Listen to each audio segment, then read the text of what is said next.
Hi, good afternoon, and on behalf of the Bernard Revel Graduate School of Jewish Studies, it's my honor to welcome you to Maimonides Now and Then, an academic conference presented in collaboration with the Yeshiva University Museum. It's my unfortunate role to substitute for Dean Daniel Reinhardt, who again has been compelled to travel overseas to confront a family loss. I'm sure you all join me in our wishes for V'lo Yosifu Ladavo.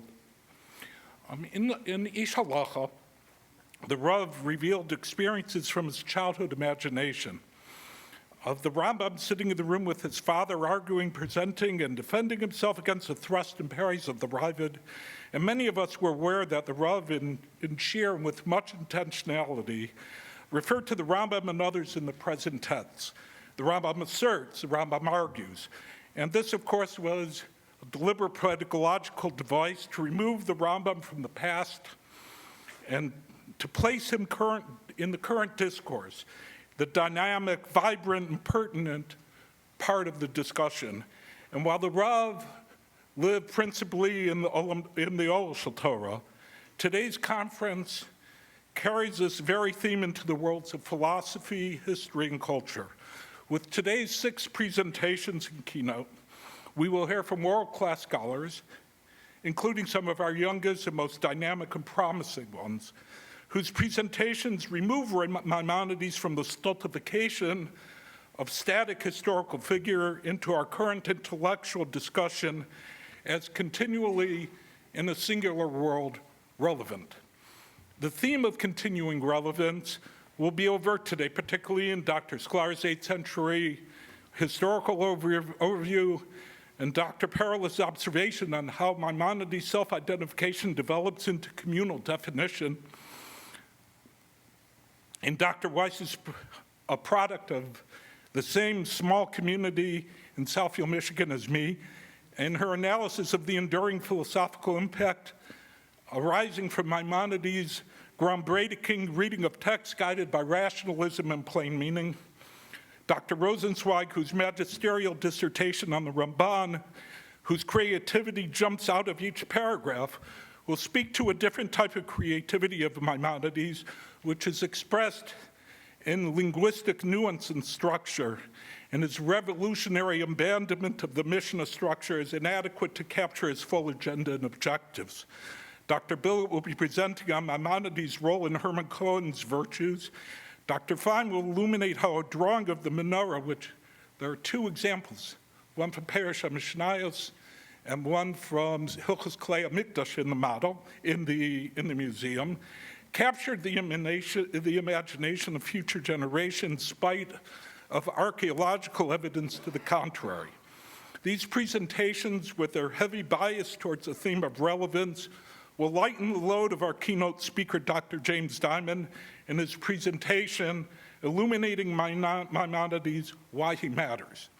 Thank you to the staff of Revel and the museum for all their assistance in putting together this wonderful program, and it's moving that this event is taking place in this magnificent venue and in the presence of this wonderful exhibition. And with this, I have the pleasure of introducing the director of Yeshiva University Museum, Gabe Goldstein.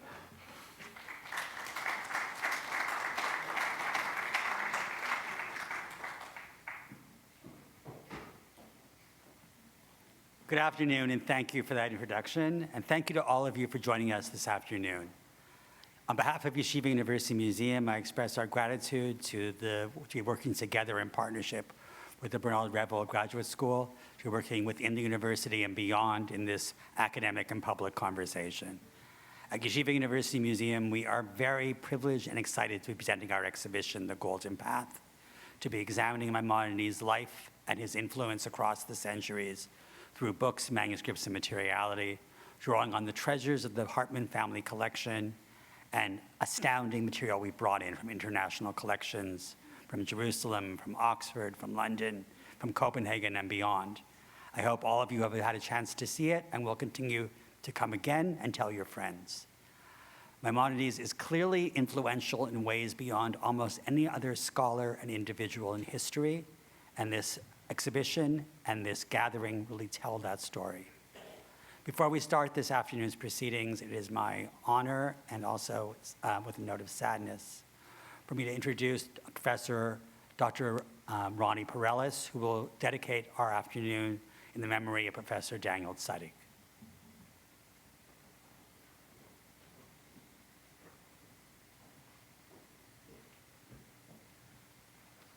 Good afternoon. It's wonderful to see so many people coming out on a rainy day to go deep into the Rambam. It's very special.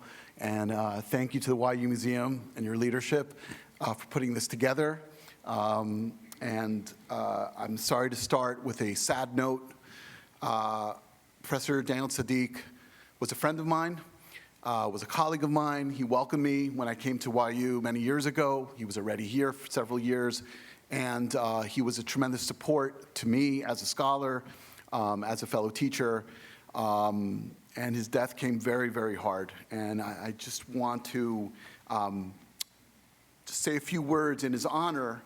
I know that there are people here who came specifically this morning because yesterday was the Shloshim for Dr. Tzaddik. And this, I think he'd be very happy to know that so much scholarship surrounding a figure that he cared so much about is dedicated in his honor. Daniel Tzaddik was a scholar, a dedicated teacher, and a dear colleague. He was a dedicated son, despite living very far from his home in Jerusalem. And most importantly, someone who loved his wife and children very, very much. Daniel was the foremost scholar of Iranian rabbinic culture. After completing his BA at Hebrew University, he pursued his doctorate at Yale under the direction of Professor Abbas Amanat and Professor Paula Hyman. His dissertation explored the status of Jews in Iran from 1848 to 1896. It was published as Between Foreigners and Shi'is, 19th Century Iran and its Jewish Minority. His second and most important book was The Jews of Iran and Rabbinic Literature, New Perspectives. This monograph presents the history of rabbinic culture and creativity in Iran for the first time, making this tradition available to Iranian Jews and other communities. This work in particular was a heroic act of cultural rescue. I've been blessed to have many students from Iran over the last few years at YU. In fact, their presence has grown. And very often they say to me, where is our Torah? Where are our Chachamim? And Daniel, through his work, was able to give them those Chachamim, was able to give them access and create a bridge. And through this book that he chose to write in modern, accessible Hebrew, and it's published through Mosad Rav Kook, not through a stodgy academic press, it's there for everybody. I remember Daniel at a conference at the AJS many years ago, presenting some of its early findings that went into this book. The excitement of finding a letter from a Chacham in Iran talking about his first reading of Spinoza, showing all the links and the connections between what many people would consider the periphery of the Jewish and rabbinic world, and showing how it was actually part of a much larger conversation. And so for those students, there's something very precious in this work. And like I said, it's really a work of cultural rescue. That's so important. This book received the Prime Minister's Prize, the Israeli Prime Minister's Prize, and I know that it's going to be a touchstone for centuries, for scholars to come. Daniel had a dedicated group of students at YU. He gave our students whose roots were in the Middle East access to their culture and history, giving them pride in their communal heritage. And for his Ashkenazi students, he opened up an area of the Jewish world that was a mystery, allowing them to appreciate the connections between East and West, the way what they thought of Judaism was actually part of a much larger story and richer story. He also taught Judeo-Arabic, which gave our students, our advanced students, the ability to read these texts on their own and engage directly. For all of his students and the wider scholarly community, he showed with text after rescued text, the dynamism and depth of Jewish life in the Middle East. But Daniel went the extra mile with his students. He regularly invited students over to his home in Washington Heights. Daniel was a regular at the Sephardic Minyan in the Heights, and he and Moriah welcomed many of the students into their home for Shabbat meals. We will all miss Daniel very, very much. It's a very deep and painful hole. And with that, we'll turn to Torah and to Chokhmah and to scholarship and the first session, correct? Right? And again, on a sad note, you would have had Daniel Reinhold, my dear friend and colleague, the dean of the Revel Graduate School, here as your guide for this first panel. But instead, I'm filling in for him. And I want to call up, are we doing it, everyone together? Yeah. So I want to call up the panel. The bios are in here, and since we have a lot to cover and not a lot of time, I want to welcome Dr. Shira Weiss from Yeshiva University, Rabbi Dr. Itamar Rosenzweig from Yeshiva University, and Dr. Shira Billet from Jewish Theological Seminary, all to come up for this first panel, Philosophy and Halakha. Thank you very much. You're first, yeah, great.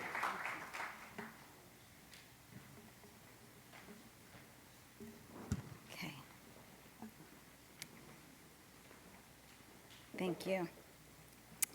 Maimonides was not a biblical commentator like many other medieval Jewish philosophers who wrote separate biblical commentaries and philosophical works. Rather, Maimonides incorporated his biblical interpretation into all of his works, his halachic works like the Mishnah Torah, his ethical works, the Shmona Prakim, and his philosophical work, the Moreh Nevuchim, the Guide of the Perplexed, where the stated objectives were to explain obscure biblical terms and parables, even if they weren't identified as such. Now, scholars of medieval Jewish philosophy question if medieval philosophers' biblical interpretation merely confirm what was found in their systematic philosophies, or if they added anything based on a close reading of the text. Robert Eisen, for instance, the author of an analysis of medieval Jewish philosophical interpretations of Job, argued that philosophers come to biblical texts with an idea of what they want to find in it, and value exegesis as a genre of literature to express their philosophical ideas. In varying degrees, he writes, medieval Jewish philosophical exegesis reads philosophical ideas into the biblical text, draws philosophical ideas out of the biblical text, and grapples with the basic exegetical challenge of making sense of the biblical text, especially when the literal reading seems to conflict with philosophy. I'll try to demonstrate with a couple of philosophically challenging biblical examples, not only in Maimonides, but in the influence he had upon later Jewish philosophers, like Joseph Albo, a 15th century Spanish Jewish philosopher that I've written about in a book Oxford published in 2017. Now, the biblical narrative of the hardening of Pharaoh's heart challenged the philosophical concepts of free choice and divine justice. Maimonides, in his halachic work, the Mishnah Torah, in the Laws of Repentance, describes how a man, if he commits so great a sin or such numerous sins, that justice requires that the appropriate punishment for the sinner is that repentance shall be withheld from him, and liberty to turn from his wickedness shall not be afforded to him, so that he may die and perish in the sins which he committed. Now, Maimonides identifies Pharaoh as one such sinner. And he says, hence also it's written, and I will harden Pharaoh's heart in Exodus 4:21, because Pharaoh sinned on his own impulse and ill-treated the Israelites who sojourned in his land. As it is said, Havanich chakma lo, come let us deal shrewdly with them so that they may not increase. Justice required that repentance should be withheld from him till retribution had been visited upon him. God accordingly hardened his heart. So according to this reading from the Mishnah Torah, it seems that as a divine punishment, Pharaoh was deprived of his free choice because of his initial free decision to enslave the Israelites, and then his subsequent free decisions when he hardened his own heart after each of the first 5 plagues. But many Maimonidean scholars interpret this differently due to Maimonides' philosophical arguments elsewhere that God rarely intervenes. And in the guide, in one of these places, in Book 2, Chapter 48, Maimonides argues that everything has a proximate cause, which could then be traced ultimately back to the first cause of all, meaning God's will and free choice. But all of these intermediate causes are often omitted in scriptures, and an individual act is ascribed to God, even if God did not directly do it. So in other words, God creates humans with free choice. And God doesn't necessarily intervene, but the habituation of humans' free actions cause their later choices, where they no longer seem to have free will. Now, the following law in the Mishnah Torah, right after the first one we just looked at, in the laws of repentance, supports this more naturalistic reading of Maimonides. And Maimonides writes, this is what's implied in Psalms when David pleads, God, show me your way that I may walk in your truth. In other words, Maimonides interprets, do not let my sins, not God, but do not let my sins prevent me from reaching the path of truth, which will lead me to appreciate your way and the ones of your name. A similar intent by the request in Psalms, support me with the spirit of magnanimity, Maimonides interprets, let my spirit be willing to do your will and do not cause my sins to prevent me from repenting. Rather, let the choice remain in my hand until I repent and comprehend and appreciate the path of truth. And Maimonides argues that similar verses should be interpreted accordingly. Now, this naturalistic reading of Maimonides is very much reflectant of Aristotle's influence upon him. Aristotle in the Nicomachean Ethics talks about how one, if he does an action voluntarily and rationally, one is responsible for the ramifications or the consequences of that action, even if that's no longer in one's control. And he gives an example: if somebody is standing at the top of the building and drops a stone, if he consciously and voluntarily dropped that stone, he's responsible for any of the later consequences, even though once the stone left his hand, he no longer had control of it. Now, contemporary Maimonidean scholars like Jerome Gelman read Maimonides this way. In Maimonides' mind, there's a distinction to be made between the prophetic ascription of God of our actions and the consequences of our actions. Regarding our actions themselves, it cannot be maintained in any serious way that God has determined them, since God determines only that we choose, not what we choose. Our free acts are not elements in a causal chain ancestrally determined by God's initiating will. The ascription of them to God is honorific, expressing perhaps the pious thought that we act freely only because God has created the world, has created us free, and has brought us to the choice. Only regarding the ensuing consequences of our free acts can it be significantly said that God does them or command them. This is because once we act, we give over the consequences of our acts to the natural order and chance. We, however, exercise no choice over the natural order or over chance, but God does. He wills the natural order, which determines natural causes and in accordance with which chance events transpire.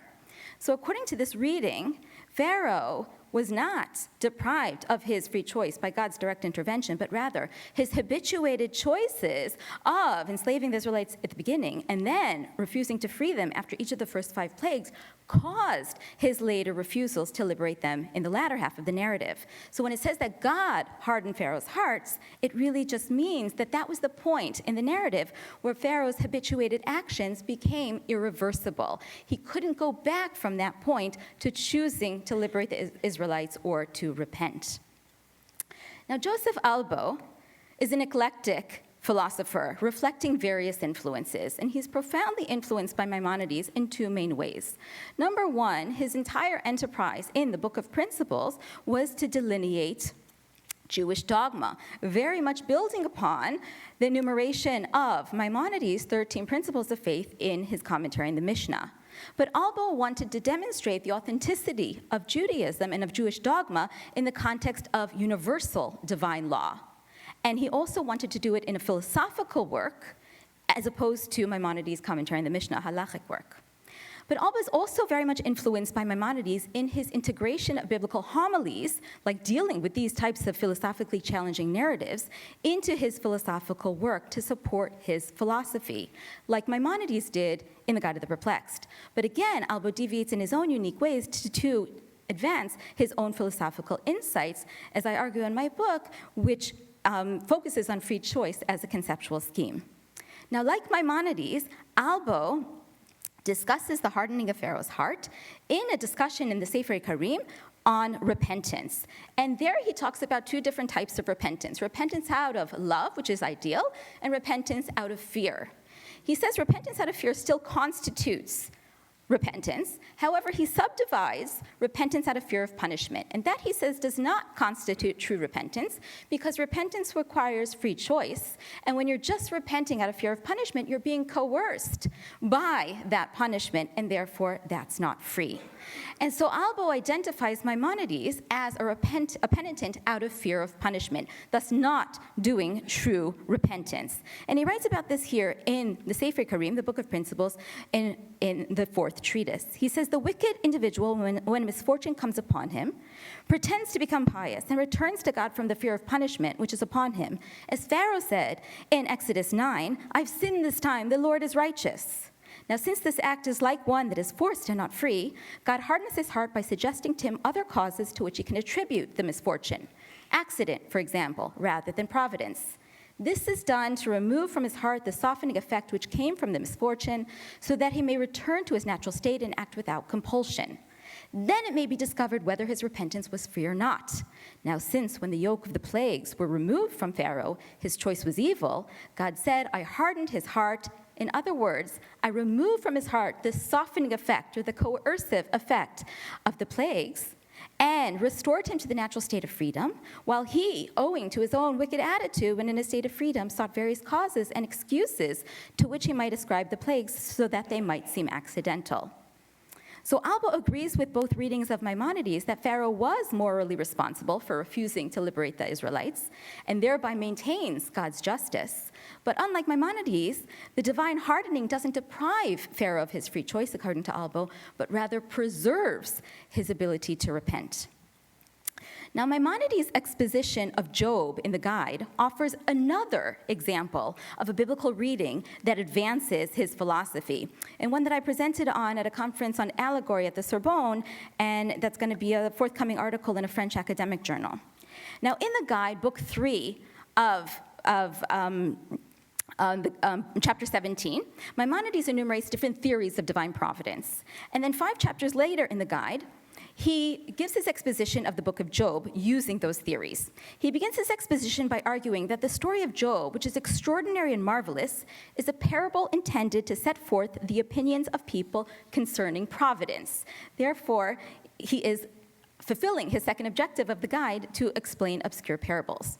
But he goes on in this exposition to explain how he associates each of the different characters in the biblical book with different theories of divine providence that he enumerated 5 chapters earlier in the guide. And he then interprets verses from Job, from each of the friends' arguments to the biblical character, to support corresponding theories of divine providence. So Job's initial reaction to his affliction, according to Maimonides, reflects Aristotle's theory that denies individual divine providence, because how else could Job understand why he, a righteous person, is receiving the afflictions of the wicked, other than assuming that there's no individual divine providence. Eliphaz, the next friend, the first friend rather, who approaches and gives the theodicy to Job, represents, according to Maimonides, the masses' traditional understanding of divine providence in the Torah, where humans receive what they deserve in terms of material rewards or punishments. Bildad, the second friend, represents, according to Maimonides, the Mu'tazilites, one of the sects of the Islamic Kalam, philosophical school of thought. And the Mu'tazilites have a theory of compensation where suffering in this world will result in greater reward in the afterlife. So far, according to Maimonides, is associated with the Asherites' view, another school of the Kalam, and their view that seeming undeserved suffering is due to God's will and cannot be questioned or understood.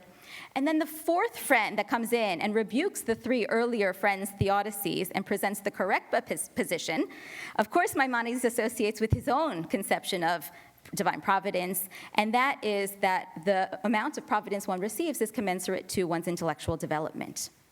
Now, Albo follows this precedent of associating Job's friends with different philosophical theories, however, not theories of divine providence, but rather theories of choice. And he prefaces his interpretation of key verses of Job, just the way Maimonides did. He prefaces it with a delineation of 3 different causes of action: necessity, freedom, and a combination of the 2. And Albo writes in Book 4, again, in his biblical interpretation within his philosophical work, that confusion and perplexity in respect to human affairs is due to the fact that people are ignorant and don't have do not know that some acts are purely necessary, some are absolutely free, and some are mixed, combining necessity and freedom. But some people think that all the evils befalling them are determined and necessary and excuse their evil deeds because they think that everything's determined. Others think that all acts are free and deserve praise or blame. So according to Albo, necessary acts are determined either by the heavenly bodies or by God's providence. Free acts are contingent, and therefore the agents deserve praise or blame. Acts that are a combination of necessity and freedom are often by way of reward and punishment through divine providence. So Albo associates Job's immediate view following his affliction with the necessity approach because Job initially thinks everything that happens must be determined because he has no other explanation for his suffering, even though he's righteous. And Albo writes, on the bottom paragraph here, it appears that Job maintains that all good and evil fortunes of man are determined by the heavenly bodies. Therefore, he cursed his day, as it says in the biblical book. So Albo elaborates on Job's erroneous initial view that Job claims that the human world is controlled by the spheres and espouses Aristotle's denial of individual divine providence in order to preserve God's justice.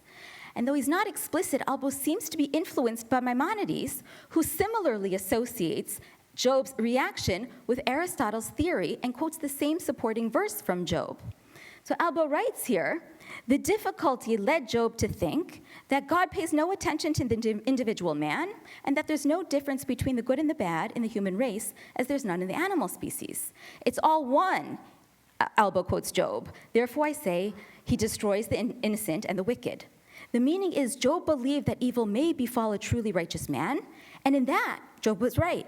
His error consisted in the fact that not knowing the explanation of this, he accused God of injustice if he had notice of the individual man, or he denied him of providence, for he did not know how it was possible that misfortune should befall the righteous with God's knowledge unless he was unjust. Albo then associates Eliphaz's opinion with freedom, since Eliphaz argues that God does not determine who's righteous or wicked, and thereby deserving of good or bad fortune, but rather determines the punishment. And Eliphaz objects to Job's view that all is necessary and explains that free acts can have evil effects that befall an individual, not of his own free choice, but in the nature of punishment. And similar to Maimonides, Albo quotes and interprets Eliphaz's words to support the corresponding philosophical theory. So Eliphaz questions Job's premise, which you can see in the top here. In Albo, he writes, if all good and evil fortune were due to the determination of fate, then the righteous and wicked would owe their respective characters also to fate. But it's impossible that God should determine that a given person should be a righteous man. Hence, he said to him in Job, shall mortal man be just through God? Shall a man be pure through his maker? The meaning is it possible that a man is righteous through God's decree or pure through the decrees of his maker? Surely there's no determination in this respect, making it necessary that a given person should be righteous or wicked without being able, by his free will, to change. So Eliphaz explains, since righteousness and wickedness are the consequences of a person's choice, good and bad fortune are also dependent on human free choice, thereby rejecting Job's initial impression that everything is determined. So Albo concludes that the true and pious philosophers hold this opinion, that all the evil and good fortune which befalls a man is by way of reward and punishment, as Eliphaz said in opposition to Job. Now, despite Albo's unique focus on free choice, his attribution of such a theodicy to Eliphaz is consistent with Maimonides' interpretation of Eliphaz's position. Albo interprets Eliphaz's words as reprimanding Job, like Pharaoh, for not recognizing his afflictions as a means of divine punishment and an opportunity to repent, but instead ascribing his sufferings to nature. And significantly, at the conclusion of the chapter, Albo changes the three categories that he introduced earlier in the discussion, from necessity, freedom, and a combination of the two, to punishment, choice, and a combination of necessity and choice. And he writes at the bottom here, the truth of the matter is, as we've said, namely, that there are things which should be attributed to punishment, other things which should be attributed to man's choice, and still others are made up of necessity and choice, and inferences should not be applied from one class to the other. So Albo changes the first category from necessity to punishment, insinuating that even the category of that which seems compelled is as a result of free actions. And though once the punishment is exacted, the sinner may not stop, escape, or deter it, so in a sense it becomes necessary, but it's still the result of earlier free actions that warranted that divine punishment. Now, even though Albo does not ultimately subscribe to Maimonides' Aristotelian conclusion and instead advances his own philosophical position, his interpretation reflects the profound impact of Maimonides upon later medieval Jewish philosophers, not only in the delineation of Jewish dogma, but also in the integration of biblical interpretation into philosophical works to express their unique philosophical ideas. Thank you.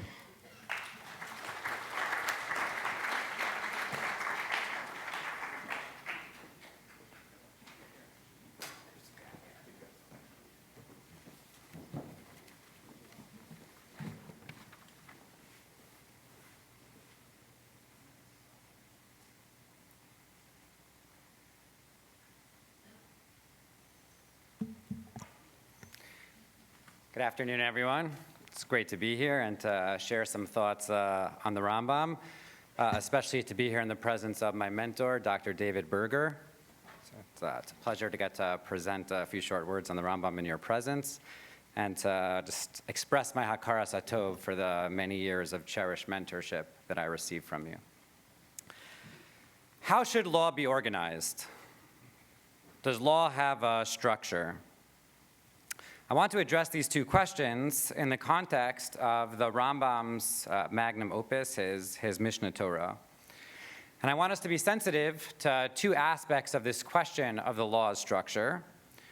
Number one, what are the law's fundamental categories?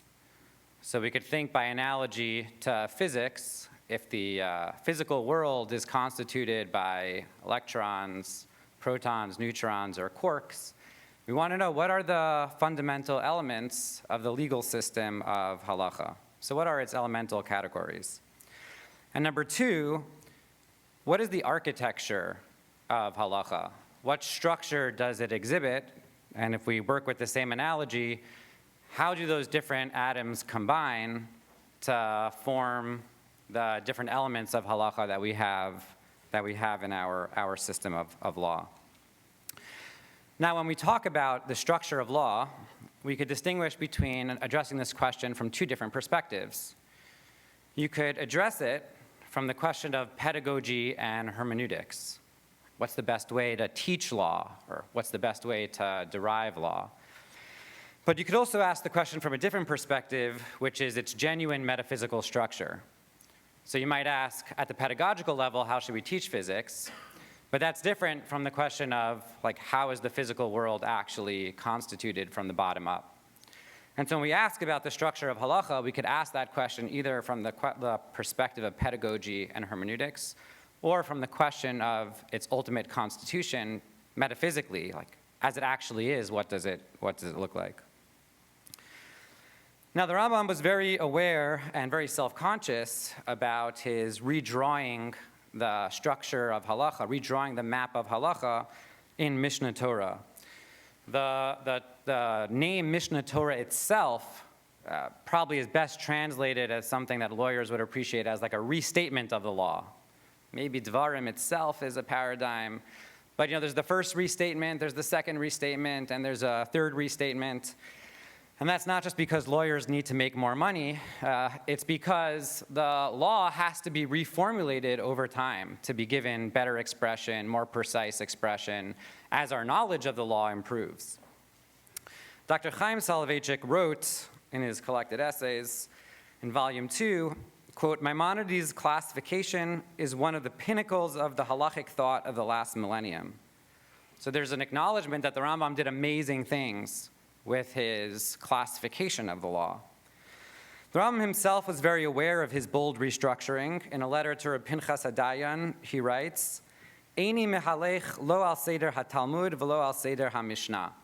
So he's conscious that he's deviating from the way the law is structured in its most canonical text, both in the Mishnah and in the Talmud.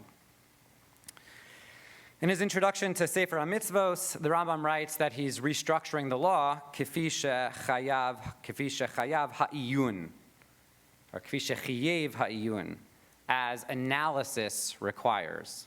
So there's going to be a different organizing principle that he is appealing to that diverges from the way that the system of halacha presents it. Whenever I get a little off the daf in my shiurim in YU, I try to reassure my students that the Rambam himself was very off the daf throughout all of his life's projects. Of course, they like to remind me and they say, well, that's just the Rambam. We don't hold like the Rambam. But I'll have more to say about that in a minute. I hope my students in the back are listening carefully. But this is really a striking claim that the Rambam makes, effectively and essentially, that he's going to improve on the organizational structure of the Talmud and of the Mishnah. So let me ask another question by way of introduction to get to the main points that I want to present.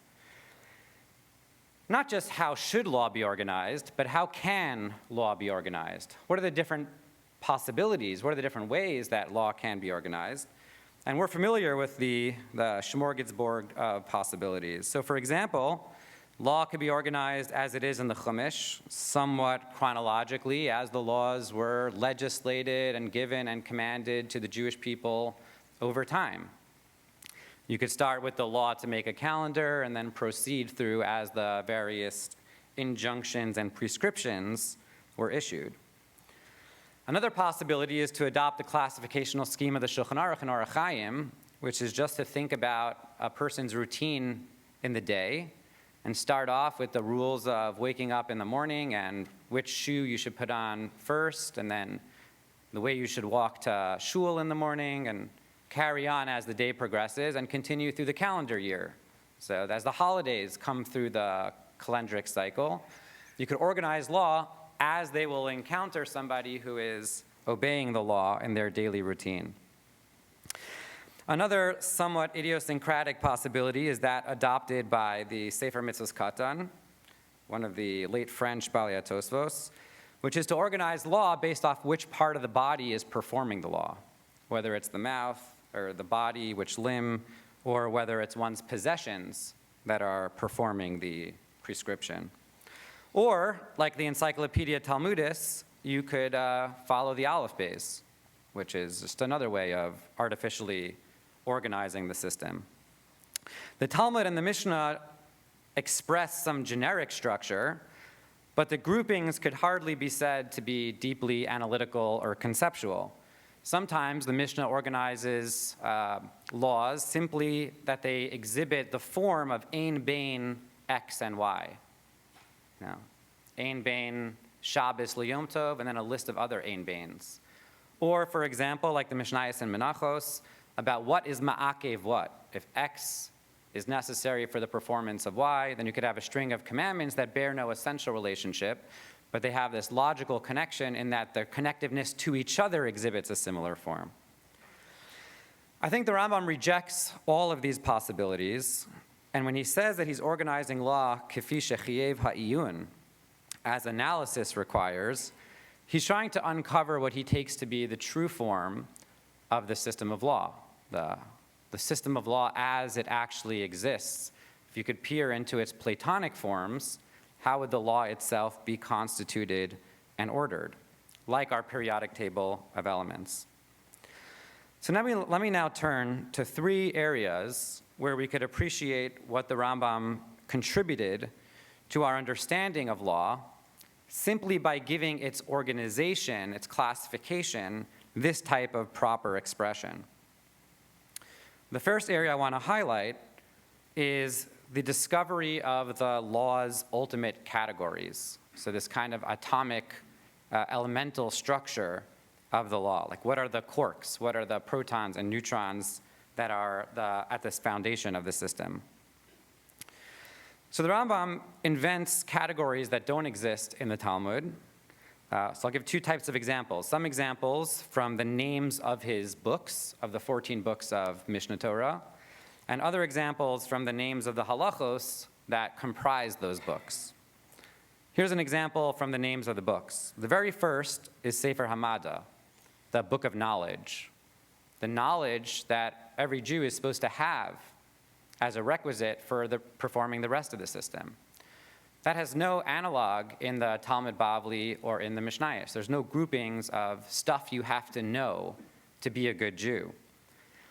The Book of Love, the next book, Sefer Ahava, that too has no analog in the structure of the Mishnayos or the Talmud. Sefer Nezikin in the Bavli is opened up and unfolded by the Rambam to have Sefer Kinyan, Sefer Mishpatim, Sefer Shoftim, and Sefer Nezikin. So he gives us a richer classification, a richer taxonomy, where the Talmud gives us only Sefer Nezikin. The last example I'll give of the books is Kudshim. The Talmud Bavli has the rules of holiness more generally. The Rambam unpacks that to both Karbanos and Avoda. So procedural rules and the laws of sacrifices. But then turn to the actual halachos that the Rambam has inside these various books. So look into Sefer Hamada, the Rambam creates the category of Yesodei HaTorah, the foundations of the Torah. Who knew that the Torah had foundations? If you read the Talmud and the Mishnah, you'd have no notion that there were certain principles that underlie the entire system, the structure that's built on top of them. Same for the laws of tshuva. Rav Moshe ben Nachman, the Ramban, writes in his letter defending the Rambam in the heat of the Maimonidean controversy, in praising the Rambam's achievement in Mishnah Torah, he writes, quote, Ki lo matzinu divrei tshuva batalmud, rak mefuzarim umefuradim, bein hahalachos v'hagados bilti birurim. In the Talmud, there is no cohesive unit called the laws of tshuva, the laws of repentance. The Rambam reconstructs those by gathering it from across the different mountains and valleys of the Talmud to put together a coherent category called the laws of tshuva. More importantly, as I sometimes chide my students at YU, most of us think of tshuva as the thing we do before Rosh Hashanah and in between Rosh Hashanah and Yom Kippur. For the Rambam, the laws of tshuva are right at the beginning in Sefer Mada, and they contain some of the most important principles of Judaism, like agency, that a person has the capacity to choose between right and wrong. The whole system of reward and punishment is anchored in the principles of the laws of tshuva for the Rambam. And so the Rambam takes something that you might find elsewhere and think that it's something you have to do at a certain point of the year, and the Rambam elevates that an important epistemological foundation for the system of Judaism. Let me give one other example of the categories that the Rambam redraws, and that's the very final category in Mishnah Torah, and that's the laws of milachim umilchamosehem, the laws of kings and their wars. Were you to study just the Talmud, everything would be packed together in Maseches Sanhedrin. So you wouldn't appreciate any distinction between the powers of the political sovereign and the powers of the Sanhedrin, the religious tribunal of scholars that presides over the law. The Rambam distinguishes between them, and he thinks these are very different types of political powers, these are different types of legal powers. The Rambam gestures towards this difference, but probably the Ran, a few hundred years later, gave it its most concrete and articulate formulation. But all of that is alluded to in the Rambam's clear distinction between the laws of kings on the one hand and the laws of Sanhedrin on the other hand, which are all mushed together in the cholent of the Talmud Bavli. Sometimes the Rambam even collapses the categories that exist in the Talmud. So the Rambam collapses Maseches Kedushin and Maseches Ksuvis into Hilchos Ishus. And so he thinks that there's significance to the categories, these fundamental categories, that are more accurate, closer to the true form of Judaism than the Talmud Bavli itself would have us believe. Let me turn to a second area where the Rambam structure could be informative, is informative. Think about the overall architecture of Mishnah Torah, not just the individual classificational units upon which it is built, but think about the overall architecture. The Rambam starts with foundations, Hilchos Yesodei HaTorah. Those are the epistemological foundations upon which Judaism is built. The existence of God, the unity of God, and so on and so forth. From there, the Rambam progresses to the obligations incumbent upon an individual, the book of Ahava, the holidays, Zmanim.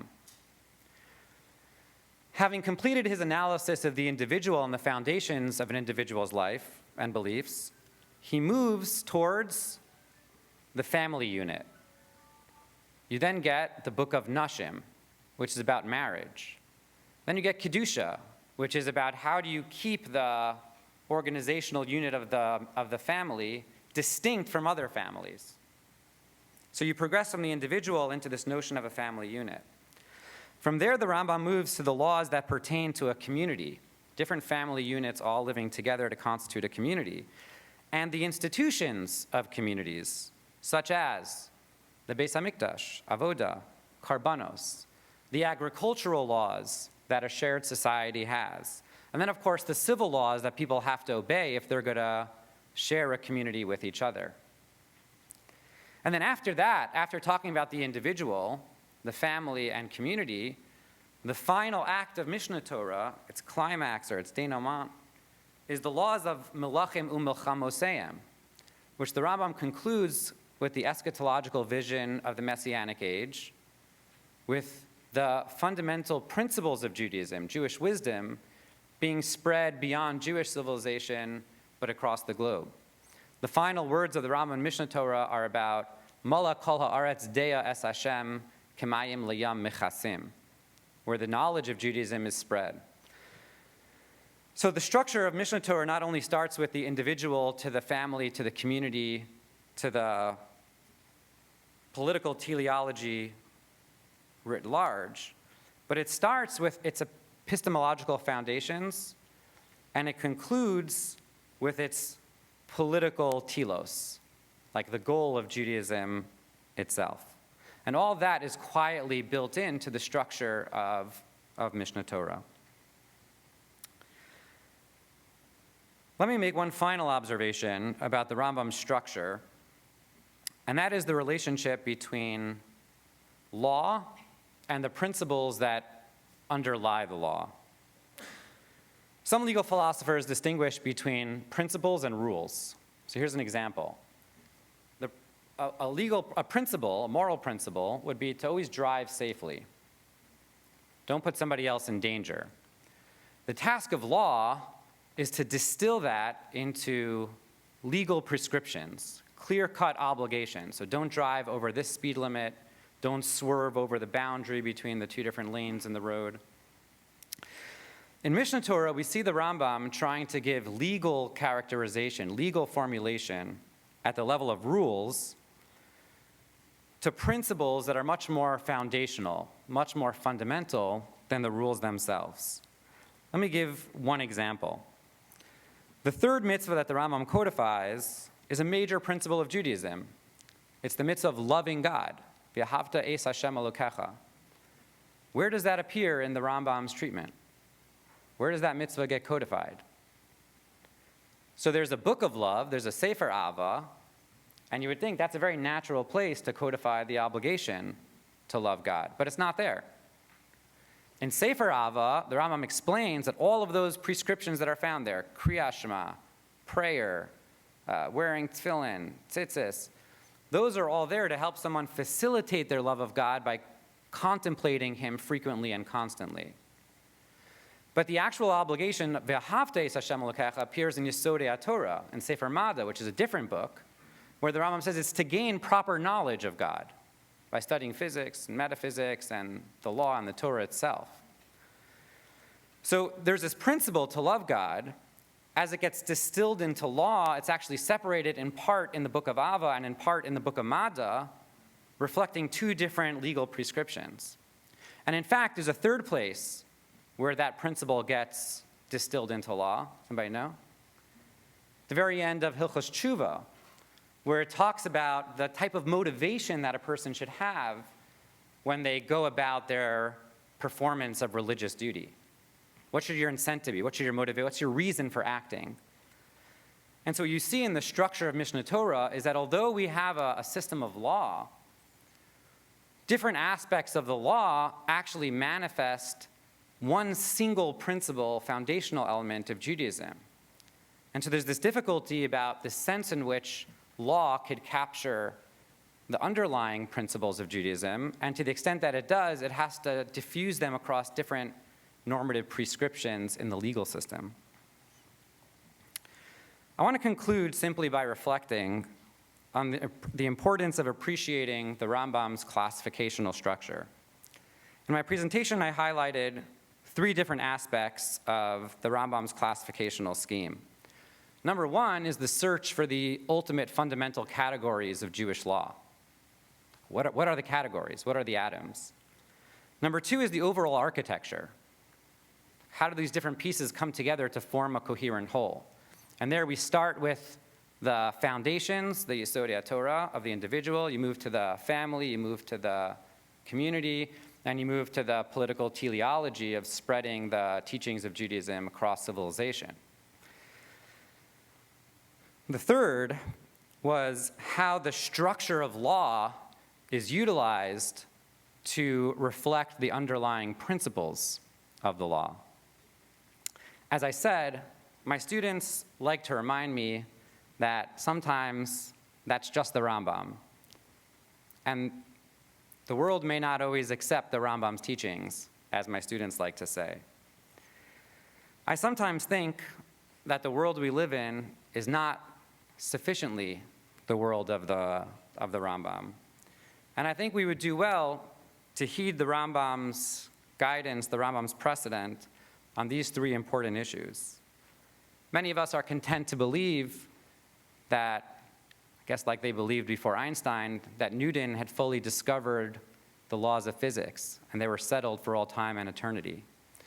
Many of us are content to believe that surely, even if the Mishnah and the Talmud didn't fully present us with all the categories of halacha, then at least the Rambam got it right. But very rarely does anybody take up the Rambam's agenda, the Rambam's project, to search the inner recesses of our tradition to figure out what are the ultimate categories. Did the Rambam leave out categories? And they're there waiting to be discovered. But those of us who refuse to live in the world of the Rambam, in the project of the Rambam, will live our lives without ever discovering those true categories. The second point, the second lesson, mirrors the second theme in the Rambam, and that is that many of us live in the world of normative prescriptions of Judaism without sensitivity, without acknowledgement of the overall architecture. Rarely are people focused on the epistemological foundations of Judaism, of course excluding Dr. Schatz in the audience. Rarely are people focused on the epistemological foundations or the political telos.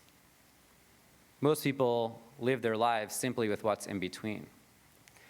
And then finally, the idea of the interaction between the structure, the normative prescriptions, the rules of the law itself, and the underlying principles that animate it.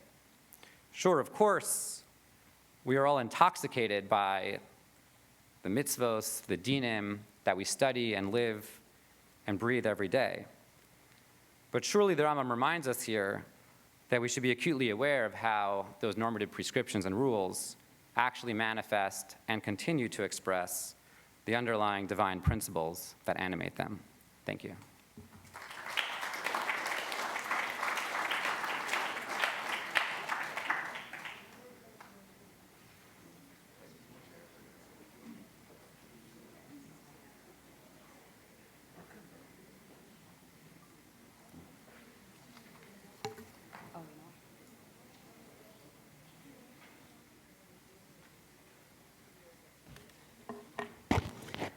Thank you so much. It's such an honor to be here. There's a handout that is accompanying my remarks that was on the table outside, and there are some folks in this room who might have copies. I apologize. The staple is not in the correct place, so you'll have to figure it out, but the pages are numbered. So in my brief remarks today, I just want to take us back to a time 125 years ago, and even the decades prior to that, when the foundation for the museum exhibit that many of you looked at today and the kind of program that we have this evening was being laid, in the context of the 19th century intellectual movement, Wissenschaft des Judentums, the science of Judaism, where scholars primarily based in Germany, but not only, and in fact, one of the most important figures who helped revive scholarship on Maimonides was Solomon Munk writing in France. When scholars were turning back to the study of Judaism as a scholarly endeavor, recovering the history of Judaism, creating critical editions of books, including Maimonides' Guide of the Perplexed, and a time when there was incredibly great excitement, in particular about Maimonides. As we've heard in the previous talk, and as many of you know, Jews who observe halacha had lived and breathed Maimonides for generations. But beyond that community, the recovery of Maimonides in the 19th century as a philosopher, as a figure who has meaning and import for Jews beyond the Mishnah Torah and the ways in which that had made its way into halachic observance and halachic debates, became an incredibly great recovery. And I want to present to you one of the important figures in that time, making the argument to the world for the importance of Maimonides, and that is Hermann Cohen, a German Jewish philosopher who lived from 1842 to 1918. Many of you might have heard of him because the Rev wrote his dissertation on Hermann Cohen. And beyond that, though, I think a lot of Cohen's ideas are not always so well remembered within our community. So I want to share a little bit about why Cohen thought Maimonides was incredibly important as a philosopher. And Cohen was a German philosopher. I'll say a few words about him before I turn to my primary topic today, which is the idea of humility, anava, or shiflut ruach, Jewish ideas that Cohen saw as central to Maimonides' ethical thought, and not just ethical thought, also central to Maimonides' epistemology, or concepts of how we can know things and how we can pursue knowledge. And so before I turn to that topic with specific texts that I'll show you, I just want to say a few things about Hermann Cohen. As I already mentioned his dates, 1842 to 1918. Cohen had the distinction of being really the only observant Jew, the only practicing Jew, the only Jew who actually wasn't baptized, meaning who hadn't converted to Christianity, who achieved an incredibly high position, a kind of full, what we would maybe say in the United States, a full professor in German, an ordinarius, in a philosophy department in Germany in the entire era before World War I. He achieved this distinction in the 1870s at a very kind of unique moment. It was not a time when Jews were considered to be really able to achieve such high levels in philosophy departments, because philosophy in Germany was viewed as deeply German, as a real kind of source and purveyor of German culture. And this was not something that Jews were considered trustworthy and able to be involved in at the highest levels. Lots of Jews studied it, but to really be at the highest levels of it, that was mostly excluded to them. They were mostly excluded from that, but Cohen had a champion in the philosophy department at the University of Marburg, who fought for him, and ultimately, when this champion died an untimely death, his colleagues wanted to fulfill his wishes, and they agreed to this very historically improbable hire. And that's really how Cohen achieved his position, and he remained there until from 1875 until he retired to Berlin in 1912 and turned back to teaching in a more Jewish context, in the context of a Jewish institution where he taught seminars on Maimonides and Spinoza to Jewish audiences in Berlin. There's a lot more to say about Cohen, and hopefully even just hearing a little bit about what makes him interesting and in a unique position in his time will maybe whet your appetites for further inquiry. And now I want to bring us to 125 years ago, the end of the 19th century. Scholars of the science of Judaism, scholars of Wissenschaft des Judentums, are getting really excited for the year 1904, which is the 700th yahrzeit of the Rambam, of Maimonides. And it was a time to kind of crystallize and bring together so much of the research that had been done in previous decades, critical editions that had been produced in the 1850s and onward, and to make the case for why Maimonides should continue to be studied, why Maimonides is important. Again, outside of the halachic Jews who had been already preserving the importance of Maimonides for a long time. And Hermann Cohen was central to some of these efforts. And in particular, as a philosopher, he really wanted to make the case for Maimonides' philosophy. A lot of the scholars of the era were historians, and they were very interested in the kind of historical recovery of the Middle Ages, of the documents that Maimonides used, what were Maimonides' sources, thinking about Maimonides as part of history. But Cohen wanted to bring Maimonides into philosophy and to make the case that Maimonides, as a philosopher, made an incredible contribution not only to Jewish thought and Jewish philosophy, but beyond that, to philosophy as a universal inquiry, as an inquiry that wasn't just Jewish, but that could speak to philosophy departments and philosophers like Cohen's colleagues at the University of Marburg and beyond, people who cared about Plato and Kant and others. They should also care about Maimonides. In terms of the topic at hand, I'll turn now very briefly, because my time is limited, to the notion of humility. This is something that Cohen saw as central to the teaching of Maimonides and also as a key to certain what he viewed as misconceptions about Maimonides among historians who he thought didn't really read Maimonides as a philosopher and so missed certain things. So one big example, if I asked everyone in this room, was Maimonides an Aristotelian? Raise your hand if you think the answer is yes, in some way. You could have caveats, but great. So Hermann Cohen understood why people thought Maimonides was an Aristotelian. Maimonides read Aristotle, cited Aristotle. Aristotle clearly draws upon Aristotle's ideas in many different places. But ultimately, Cohen actually argued that Maimonides rejected the most key ideas of Aristotelian philosophy and that he was far more of a Platonist than he was an Aristotelian. And humility is one of the keys to this view.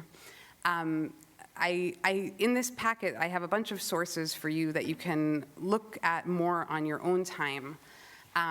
Because I won't have time to go through them, but I'll just point to a few. One of them was conveniently already referred to by Rabbi Dr. Rosenzweig towards the end of his remarks, so I'll turn you just to source 3 on page 2 of the handout. So this is Rambam's Hilchot Tshuva 10:2, towards the end of Hilchot Tshuva, where the Rambam talks about the idea of how we should serve God and be motivated out of love of God. So I'll just read, I guess for convenience, I'll read in the Hebrew, but you have the English right there in source 3. העובד מאהבה, עוסק בתורה במצוות והולך בנתיבות החוכמה, לא מפני דבר בעולם ולא מפני יראת הרעה, ולא כדי לירש הטובה, אלא עושה האמת מפני שהוא אמת, וסוף הטובה לבוא בגללה, ומעלה זו היא מעלה גדולה מאוד, ואין כל חכם זוכה לה. So he says that a person should worship God out of love, study Torah, observe the mitzvot, walk in the paths of wisdom, not for any earthly attainment, not for anything in this world, not for even for fear of something bad happening, not to inherit something good, but rather just because it is true. That is the true end. And then he says that this is such a great height to attain. Ve'ein kol chacham zochela. Not every wise person can attain this. And then he describes this as really the midah of Avraham Avinu, that this is the attainment of Avraham, who is called a lover of God. Cohen sees this passage from Hilchot Tshuva as a rejection of Aristotle's famous doctrine of eudaimonia, the idea of happiness, of a certain kind of happiness or pleasure. Eudaimonia is a kind of hard to translate word, but it's often translated as happiness, certain kinds of pleasure, even ultimate happiness about things like joy in attaining knowledge, okay? It doesn't have to be a kind of hedonistic happiness, which it isn't ultimately for Aristotle, but happiness is a kind of happiness called eudaimonia, is the ultimate goal of Aristotelian ethics, and it's the promise. And it's also kind of accompanied, if you study Aristotle, by other worldly attainments. The person who achieves eudaimonia achieves it through the pursuit of knowledge, but typically in order for that to work, they will also have to achieve certain earthly goods that make it possible to pursue knowledge. And Cohen sees this passage from Hilchot Tshuva as a total rejection of eudaimonia. No, you only pursue truth for truth's sake. There is no happiness or joy or any other kind of attainment other than just the love of God and the idea that this is true. And he sees the line that not every wise man attains this as a reference, as a subtle and hidden reference to Aristotle, that he's saying that this is something that Aristotle did not understand, but that Avraham Avinu / the Jewish tradition understood. And another place where Cohen sees a rejection of Aristotelian eudaimonia and Aristotelian philosophy more broadly is with respect specifically to where Maimonides talks about humility. Because famously, everyone in this room, or many people in this room, know that the Rambam followed Aristotle in the idea that the way that we should comport ourselves in the world with respect to virtues is to achieve the middle path. That we should never be on this extreme or that extreme, but the virtuous way of being in the world is to be on the middle path. And this is something that the Rambam gets from Aristotle.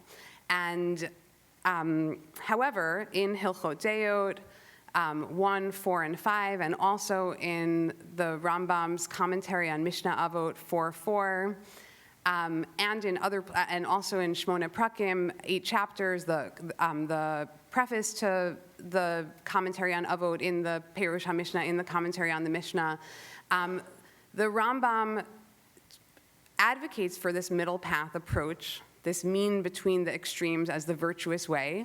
But then he also articulates an exception. And this exception has to do with pride and humility. That it's very important to in Deot, which is source 4 on my handout, also on page 2, you can see this, again, a stark distinction between the Chachamim, which is what is described in Halacha Daled, which is where Maimonides lays out the positive approach to the middle path. And then the exception, which was practiced by the chassid, the pious person, which is to incline towards the extreme with respect to, at least to anava, to humility.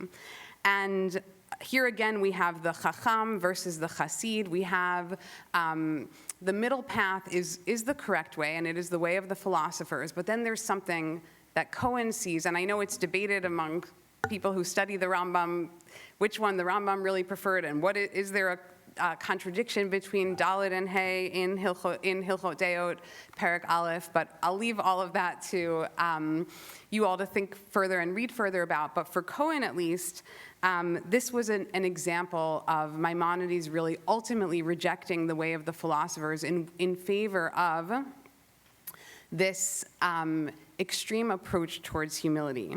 And if you look on your own time, in some of the passages that I bring from Hermann Cohen, beginning at the bottom of page 2, so sources, and I'll just give you a little guide to them briefly.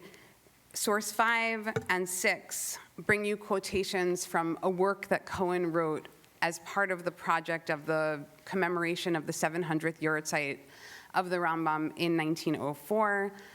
This work only wound up being published in 1908, but it was being prepared as part of that process. And that was a book basically on the ethics of Maimonides.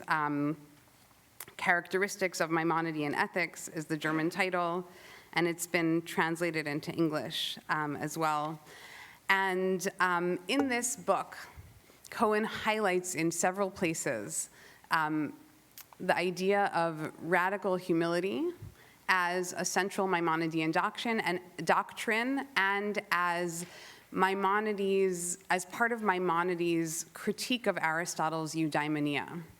That, again, eudaimonia is ultimately about attaining something in this world. You study, you learn, you pursue in order to attain happiness. And again, this need not be a hedonistic happiness, but it's still a goal that you have in mind, which is a kind of pleasure and a kind of, and it's also an ultimate attainment, or at least so Cohen understood it. And for scholars of Aristotle in the room, I'm sure many of you will differ with Cohen's interpretation of Aristotle as well. But it was an ultimate attainment. And Cohen thinks that Maimonides' humility is precisely something that pushes the opposite. There is no ultimate attainment. There's only what Cohen calls in his kind of German 19th century language, an infinite task. There's only the idea that humility teaches us that we've never attained the ultimate goal. We must always pursue more. And if you turn to page 3, source number 6, the first paragraph in that source, if you look just about 5 lines down from the bottom of that paragraph, Cohen writes, "A person can and ought to recognize ethical self-perfection," which, and I'll just say something about self-perfection. Cohen sees self-perfection as one of the things that Maimonides is pushing in the last 3 chapters of the Guide of the Perplexed. And he sees this as connected with the notion of humility, that we need to always continue to perfect ourselves. Self-perfection is a kind of contradiction in terms if you view it as a result. It is always a process. It is always something that we are ongoing. We never achieve self-perfection. We are always pursuing it. So Cohen writes, "A person can and ought to recognize ethical self-perfection merely as an infinite task. She must never yield to the," and this is the translator who translated with a she here, but Cohen obviously just is referring to any kind of person. "She must never yield to the proud," but is using the he in the German. "She must never yield to the proud-hearted feeling of power and achievement, of greatness, of her integrity or her complacency. She should advance the concept of self only as an ever-challenging task. Humility is a divine attribute in order to ensure that it may ever remain a human virtue. Humility is the rod and the staff with which a person works toward the ethical ideal." And he writes further on in several lines that you can see if you look at this on your own time, that this notion of self-perfection is Maimonides' substitute for Aristotelian eudaimonia, according to his understanding of Jewish sources. And the last sources that I wanted to bring on this point bring us to Cohen's own theory of the virtues, which was part of Cohen's own philosophy, where Cohen, and I bring you examples on page 4 from Cohen's discussion of the virtue of truthfulness. So Cohen is famous, for those who have heard about him, as a scholar of Kant. And he was a neo-Kantian philosopher. So if you've heard of neo-Kantianism, it was an extremely important intellectual philosophical movement in Germany in the 19th century, and Cohen was a leading figure in one of the primary schools of neo-Kantianism. And any of you who have studied Kant, maybe in a college class, might know that Kant's famous essay about how you can never, ever, ever tell a lie. And in general, you might know something about Kant as a deontologist or as someone who doesn't worry as much about the consequences, but rather on whether acts are inherently right or wrong. And lying is just inherently wrong, and even though there might be situations where we might be motivated to tell a lie based on really bad consequences that might result if we tell the truth, Kant focuses on the inherent goodness or badness of the act for all sorts of reasons, again, that we could discuss at other times. But Cohen, writing in now towards the end of his life, in his last work that was published right after he died, Religion of Reason Out of the Sources of Judaism, Cohen worries about this absolute command to truthfulness. Not so much because he worries about situations where we might worry about really bad consequences when we do tell the truth, like there's a murderer at the door, that's the Kant example, and if we answer truthfully where the potential victim of the murderer is hiding, then we might send someone to their death. And so that's why we might be motivated to lie. So Cohen is less worried about that problem, about why we might want to lie, but he's worried on a deeper level about how do we even know the truth? How can we even have a virtue of truthfulness when truth itself feels so hard to know for all sorts of reasons that he gets from Maimonides? There's so much about the world that we can't understand. We can't understand God and God's essence or ways, and we certainly can't understand things that go beyond the finitude of the human mind. So Cohen worries, how do we even have this virtue of truthfulness when truth is such a hard thing for us frail human beings to obtain? And he argues in his theory of virtues that every virtue needs a complement with it. And the complement to truthfulness is humility, he says. That humility reminds us that we can't know the truth, it's true. But it also reminds us that we can never give up the effort to try to attain the truth. We can't kind of rest on that idea of, oh, I can't know, and therefore I'm going to give up. So humility is something that for Cohen both pushes us to continue always and always to pursue the truth, even when it feels impossible, while allowing us to kind of forgive ourselves along the way for our own frailty. And he also thinks that from a political and ethical perspective, humility and truthfulness is something that helps us in our relations with other human beings. When we expect them to be truthful and when we seek to be truthful to them, but we also can forgive ourselves and others through humility for the times when that is almost impossible to do. So I will conclude with just the idea that humility is central to Cohen's epistemology and ethics. It's central to his recovery of a Maimonidean moral philosophy as against an Aristotelian philosophy, and to his own understanding of Maimonides as really not an Aristotelian when push came to shove, even though he obviously was inspired by and drew upon Aristotle in all sorts of ways. And I'll just mention that Maimonides' commentary on Mishnah Avot 4.4 in the Perush HaMishnah is a place that Cohen refers to several times as one of the most moving pieces of writing by Maimonides that he has ever read.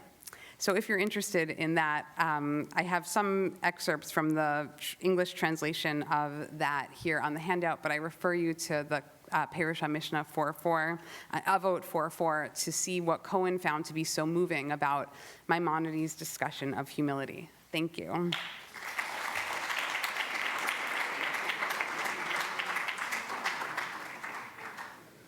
Thank you for stimulating panel.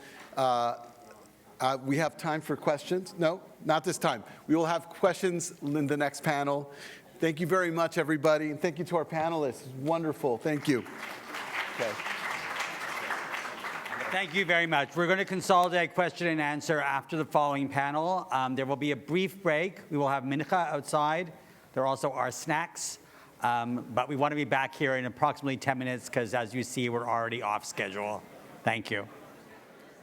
Okay, we're pretty much ready.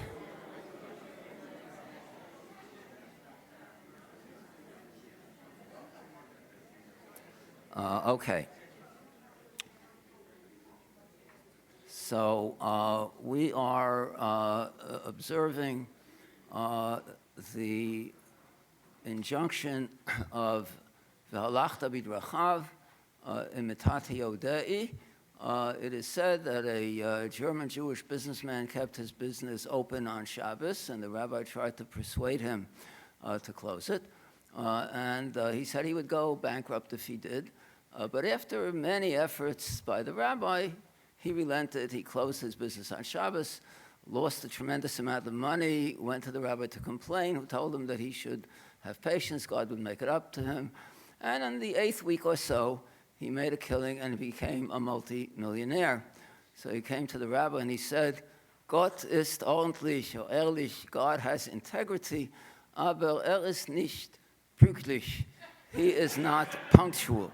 And so we are fulfilling this divine, we are imitating this divine characteristic. So we have 3 distinguished speakers. Dr. David Sklar of Princeton and Frisch will be speaking about tracing Maimonides in material culture, his impact and reception over 8 centuries. Dr. Ronnie Perellis of the Bernard Revel Graduate School will be speaking about Hasifaradi, Maimonides' moral leadership in a global age. And Dr. Stephen Fine, who is unfortunately not feeling well, will be speaking via Zoom on the strange history of Maimonides' straight-branched menorah. Dr. Sklar.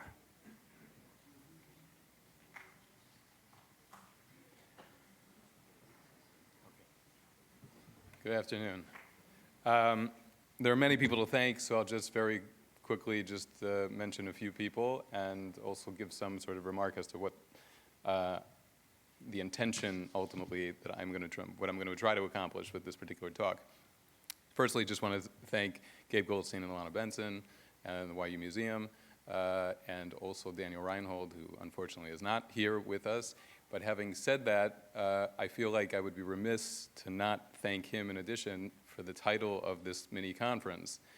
This is the first time in my estimation, in the research that I have done, that is a direct correlation between Maimonides and the Beatles. That is what the Now and Then refers to, as in the recent Beatles song. I was trying to come up with something for the end of this talk. I came up with nothing, so there I'm going to just start with this. That's what that means, now and then. In addition, I think that I just want to mention something about Daniel Tzaddik, who Ronnie referred to, of course. I did not know him very well, but for many years, he and I participated in the Sephardic Minyan for the Yamim Noraim at YU. And for those of you who are either Sephardic or have ever participated in such a thing, you'll know that there is a rhythm to what the tefillot are. And I used to lead some of these tefillot. And there was one day, this is just an anecdote, but it says a lot to me about who he was. There was one day where it was Shachrit, I assume, and for me, the rhythm really matters. It's like a call and response thing. And so you expect and need, if you're the Chazan, to have people with you there, responding when they're supposed to respond, especially when there's this whole series of amens that you say. In any event, I made a mistake in a particular word, but it was extremely minor. It was like, but he was there with me to such a degree that he corrected me. Nobody else noticed. He corrected me. The pronunciation really matters in Sephardic tefillot, first of all. I mean, in general, but you know.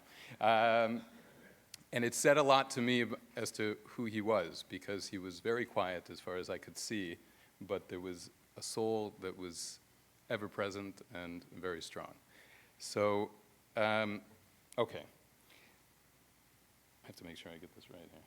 Okay, so basically my plan now for the next 15 minutes is to give you a crash course in Maimonides, Jewish history, and book history. And this is an overview of the exhibition. That means that everything that I say could really by itself probably serve as its own lecture, but this is what we're doing. We cover 800 years in this exhibition, and now I'm going to do it in 15 minutes. To begin, what we're talking about here is Maimonides and his influence, his impact, his reception through specifically material culture. That means when we talk about influence, as we've heard so far, or the importance of Maimonidean thought, for those of us who work in material culture, specifically in book history, like I have, there's something that can essentially allow you to keep your feet on the ground, which is to trace the material, the sources themselves, and you can ask questions as to what they offer as we sort of walk through time. And we're talking about 800 years, which involves a lot of change, a lot of, there's continuity, but also difference. And so that's in essence what we're going to be going through. So to begin with, we have autographs from Maimonides. Everything that I show here, by the way, is in the exhibition, or at least has been, or is currently on view. We know more about Maimonides in terms of directly about who he was as a human being because of the material to, from, and about him found in the Cairo Geniza than really any other medieval Jew. Just as a very quick overview of the Cairo Geniza, we know that if we have something that is considered to be holy, this is something referred to as shemot or shemus, then traditionally it is something that would be buried. However, there are additional traditions in Islamic context. Yes, there was still burial of such documents, but also famously there are some 350,000 fragments that were taken out of what's known as the Ben Ezra Synagogue in Fustat, which is in old Cairo. Really, it's subsumed now within Cairo. And we have dozens of documents in Maimonides' own hand, including these documents here. The one in the middle was only just identified about a year ago as in Maimonides' hand. The fragments that we have on flanking this one in the middle, I'll tell you what it is in a moment, speak to who he was both as a scholar and communally. So the fragment on the right is, in fact, extremely significant to us today because it was a circular that was basically a letter, the majority of which was written by a scribe, with the attempt of raising funds to ransom captives. It would have been written by a scribe and then placed before him along with many other documents of similar, of like documents, and then he signed it. And you can see his name at the bottom on the right side. The Moshe is rubbed out, but Mar Maimun Zal. So this is one aspect of who Maimonides was in terms of a communal leadership. The document on the left is a draft of the Mishneh Torah. So we have drafts now there are many students here, including some who I previously have taught. We should know that the first idea, this is also Maimonidean, frankly, is the first idea is not your best idea. It has to be something that is worked on. You have to think about it. You have to edit it. And here what we have is somebody who was himself clearly invested in perfecting his own, whatever the ultimate text that he was producing, perfecting it. And so we have drafts. These are examples. This is the Mishneh Torah, for instance, but we have a commentary of the Mishnah currently on view. Finally, the document in the middle is actually an astonishing find because it was long known. It's a glossary that consists of words in both Judeo-Arabic and a Judeo-Romance language, although itself is very, very interesting. And it was only recently identified as actually in Maimonides' hand. And it's something that doesn't correlate with anything else that we know from him or of him. Most famously, it should have done this differently, but in any event, we have examples from Maimonides. These are probably the two most famous manuscripts. They were never lost, quote unquote, as the documents were in the Cairo Geniza. The manuscript on the right is the commentary on the Mishnah, which is in his own hand, or at least part of it is in his hand, and then famously it has this depiction of the menorah, which I will allow Professor Fine to describe and talk about to greater detail. The one on the left is a Mishneh Torah. Both of these, by the way, are in the Bodleian Library in Oxford. The manuscript on the left is a Mishneh Torah that also is not in his hand except for the line at the bottom. and you'll see what we blew up here. It says, Hugam Sifri Ani Moshe B'Rabbi Maimun Zal. Now, in this scenario, the Hugam means not just proofread, which some of you may know that that's in terms of what that would mean sort of on a basic level, but something beyond that. Judith O'Shloey Schlanger, who's a professor in Oxford, what she has offered with respect to this is that, in fact, the Hugam Sifriya is really referring to, in the Arabic term, is ijaza, which in essence is a authorization of this particular text. And the authorization is, again, something that was written by a scribe, placed before him, and he's now saying, knowing, of course, that we have all these drafts, that this is the final text, and this is something that can be copied. It gets deeper in terms of what it serves sort of beyond and how he operated within Infostat, because it's possible that he had his own scribes. But again, this is just a very quick overview. Now, as we all know, Maimonides had an immediate and massive impact. So what we have are manuscripts that are either directly his own works or commentaries from on Maimonides, and they are produced really far and wide across the Mediterranean and beyond. So here, as an example, we have a Pirkei Moshe, which was produced in Provence in the 14th century. These are medical aphorisms. These are glosses from the Revel. This is from Italy in the 15th century. Now, just for those of you who, if you want to sort of conceive of what took place in manuscript production, you would not have, as we are used to today, a printed book that has the main text surrounded by commentaries, but generally speaking, what you have are separate manuscripts, and the question, of course, is who has access to what, and when you have access to something, you suddenly copy it, and the like. So in essence, here we'd have a commentary separate from the original text, separate from the Mishneh Torah. Again, this is now a Moreh Nevuchim. This is famously from the Royal Danish Library in Copenhagen.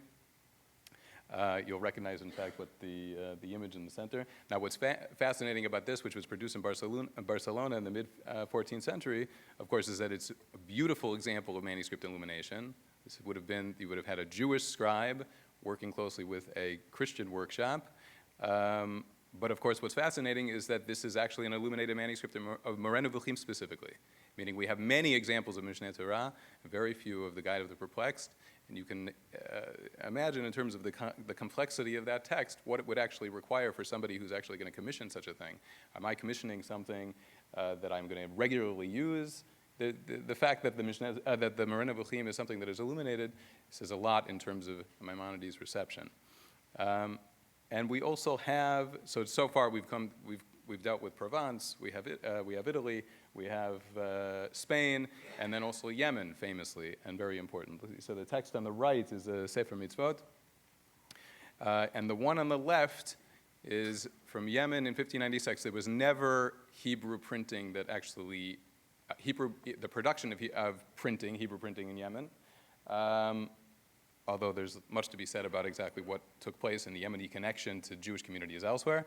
But you'll notice that this is from a Mishneh Torah produced in 1596 in Yemen on the left, and it has the straight arms. Again, I assume that Professor Fine will refer to something similar, where you have, it's similar to the one that we saw previously, which is directly from the Rambam. Now, clearly, this Yemenite scribe did not see this quote-unquote original commentary in the Mishnah with these straight arms from the Rambam.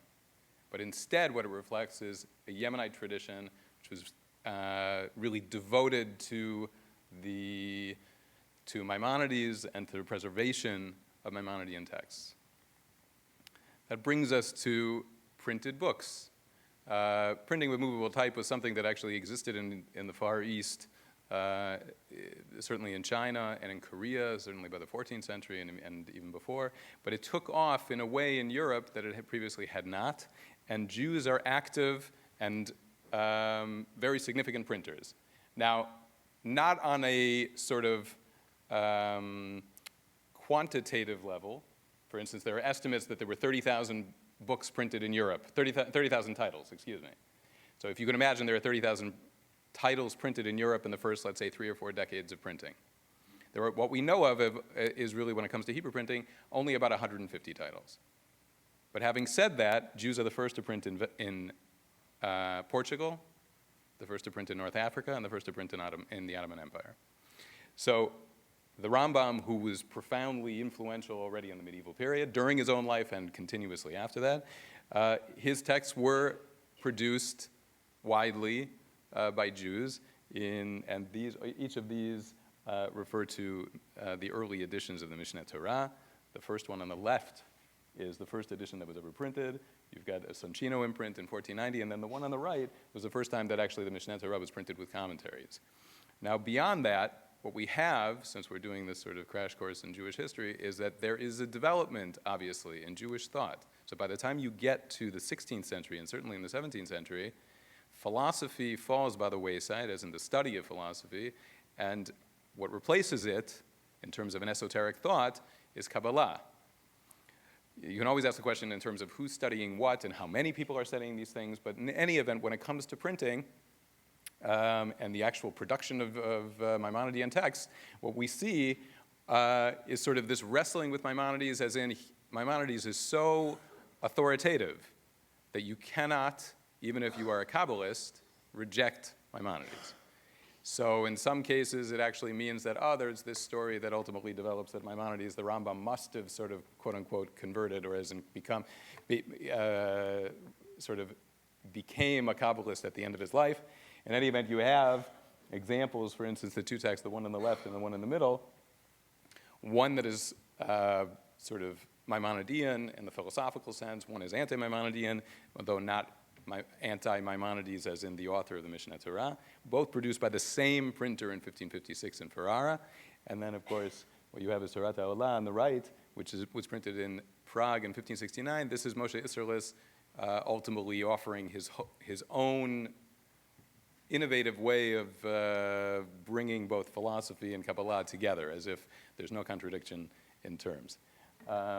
Forgive me, because the PowerPoint was supposed to sort of have like a series, as you can imagine, and I would have clicked this. So basically what we have behind these things are texts, is that we have a Christian readership of Maimonidean texts.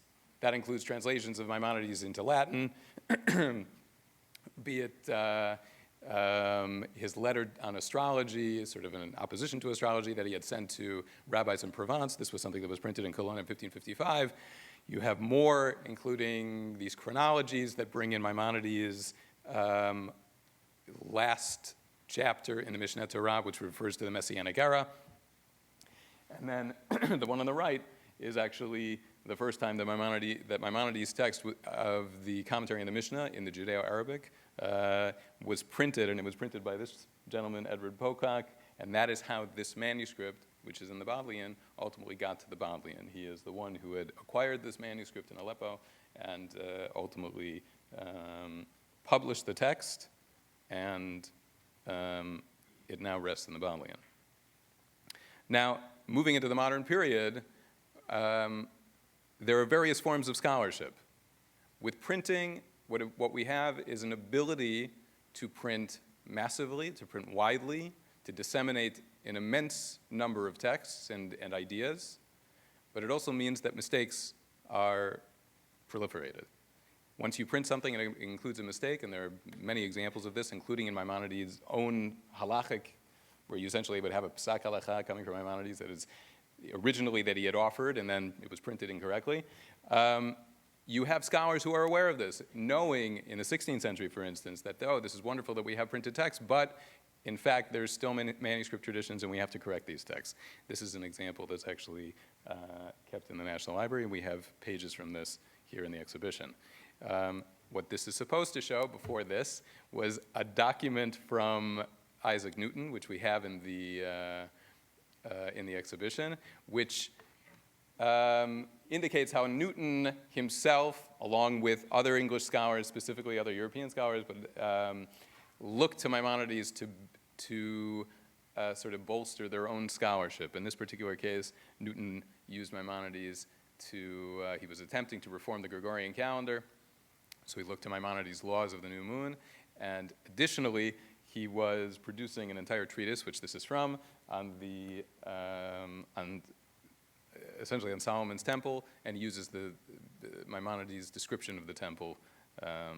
But beyond that, there are other forms of scholarship. In the 18th century, you have a library catalog from the Eitz Chaim library, the Eitz Chaim Yeshiva, which is really the oldest continuous Judaica library that exists. This is in Amsterdam. These are Portuguese Jews who established a sort of new school, a new way of learning for these are descendants of conversos. And in the production or in the establishment of their library, they also produced a library catalog so that they could actually find what they had. And you'll notice on the right side, this is a note. These are noticing or marking all of the specific Maimonidean texts, which may mean that they actually kept them separate from the library at large. This actually refers back to what we learned a bit about in the context of Hermann Cohen, but you have, in the 19th century, new forms of scholarship. The gentleman here is Moritz Steinschneider, who was interested in finding and producing, again, the manuscript element of what is it that Maimonides originally stated in opposition to what we have that's printed, but also finding and printing treatises that he may have produced and that he did produce, and then printing them for the first time. In addition, though, we have other forms of scholarship, and that is traditional or continued traditional, even if they are new in their own way, so that you have Yemenite traditions, including this is Yichya Kafich and Yosef Kafich. We have Kafich manuscripts that are in the exhibition that now belong to the Hartman collection, and of course the Yeshiva Bolozhin, which is really needs no introduction as far as YU is concerned. Finally, in the modern period, what we have is an introduction of visual arts. And the visual arts really, in this modern period, is where we get to, and I'm going to quote Gabe Goldstein, the museum director, where we're talking about modernity and Maimonides, as in finding yourself in Maimonides. Now, this happens in the 16th century also. That was the reference that I made to Kabbalah as an example. The Kabbalists needing to sort of authenticate what they're dealing with when it comes to Maimonides. But in the modern period, it's much more obvious and blatant. We actually have something that's new, beginning in the 18th century, which is actual physical representation, so to speak, depictions of Maimonides. The first printed portrait of Maimonides, this on the right, which was produced in Venice in 1744, but it's not only a European phenomenon. We have a manuscript. This manuscript is now housed in the National Library of Israel. Also an 18th century depiction. Somebody who was producing a manuscript, and they were copying a manuscript, and they also included their own vision of its portrait of, their vision of Maimonides, which frequently was simply an individual with a beard and a turban and a robe. Which gets us to this, which of course this is in the famous square in Cordoba. It was installed in 1983. But what gets really fascinating when we're dealing with portraiture is what is the artist intending, especially if they don't state it outright. These three portraits, all produced in the early 1950s, all of which are in the exhibition currently, clearly are depicting different forms or different ideas as to what embodied or what Maimonides embodied. And then we also have in the 20th century additional portraits, but beyond that, we have medals. It gets to ephemeral products. We have currency or stamps. This actually on the bottom left is a portrait that appears in the Senate Rotunda. And the one on the right is from a Haggadah, where Maimonides is sitting. These are as if they're the rabbis of B'nai Brak, but he's sitting with Yosef Cairo and the like. And the document in the middle is actually an amulet produced in Jerusalem around 1960, which is fascinating because, again, finding or sort of producing a Maimonides that is relevant to me or to ourselves or to our visions. So here you have a Kabbalistic amulet where Maimonides is juxtaposed with Shimon Bar Yochai on the bottom left. And just as an anecdote, many years ago I was at the supposed kever, the supposed gravesite of Maimonides, and I recall seeing, and again, I already told you that I'm Sephardic, so I recall as I was there, this woman who I could completely understand and appreciate coming with her own bottle, and she sort of like put water that was coming from like a stream nearby, like right there into her bottle, and then she left, and she was obviously taking it home for some amuletic purpose. you can imagine how Maimonides would react to such a thing. And then finally, this is sort of just the end, the summation here, where you have Maimonides in anything and everything, and we could sort of go on with this in terms of, many of you will probably recognize the Machberet, but you also have restaurants that refer to Maimonides. Of course, I didn't even mention that we have institutions, we have hospitals, we have schools, and then this ad from that was in the forwards, where we have, this is for bran flakes, and Maimonides as the physician, obviously urging you to buy bran flakes. And as far as I know, just like I said, I started this whole thing with, as far as I know, this is the first time that there's ever been a direct correlation between Maimonides and the Beatles. This is the only time that I know of that Maimonides appears on a page with the Marx Brothers. Thank you. There's more. Ronnie, is this yours? This one? Yeah, that's me. Sorry. Thank you for that tour. It's kind of hard to imagine getting through that much information and space and time. 1 second. I'm going to time myself. Again, it's really an honor to be here. I want to thank the YU Museum, the director, Gabe Goldstein. I had an honor to bring my students from Stern on a Friday morning. Only had to bribe them a little bit. And we came here, and Ilana Benson gave a great, wonderful tour that really brought the exhibit and the contents of it alive. I recommend you coming, if you have time, to come and explore it on your own. So thank you, and I want to thank Dean Reinhold in his absence and for putting this together. And I look forward to having more opportunities for Revel to share with the wider community. Maimonides the Sephardi. Most of his signatures are, as you saw, just very simple, his name and the name of his father.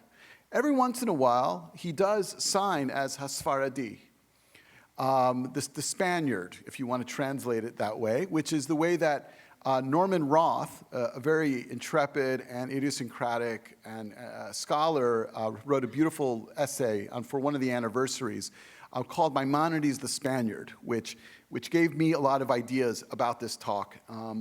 But I think the root of what I was trying to think about here comes very often from a sort of interesting machloket that happens, a certain sort of argument that happens when people like to say, oh, that person's not really Sephardi because they're from Syria, or they're from Yemen, or they're from Egypt. They're not from Spain. They're not Sephardi.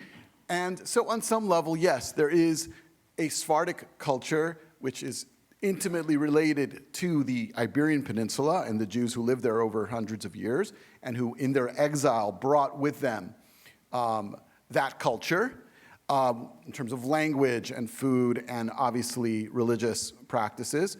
And so in that extent, yeah, that person who's being very, very, I guess, punctilious on this matter is correct. And there's a difference. There's a difference between them. But they're also really wrong. And the term Sephardi over time has come to mean many things in many different contexts. And so today we're going to explore a little of that history. And I think that history starts, or at least gets solidified, I would say, with Maimonides and his major project and his life work.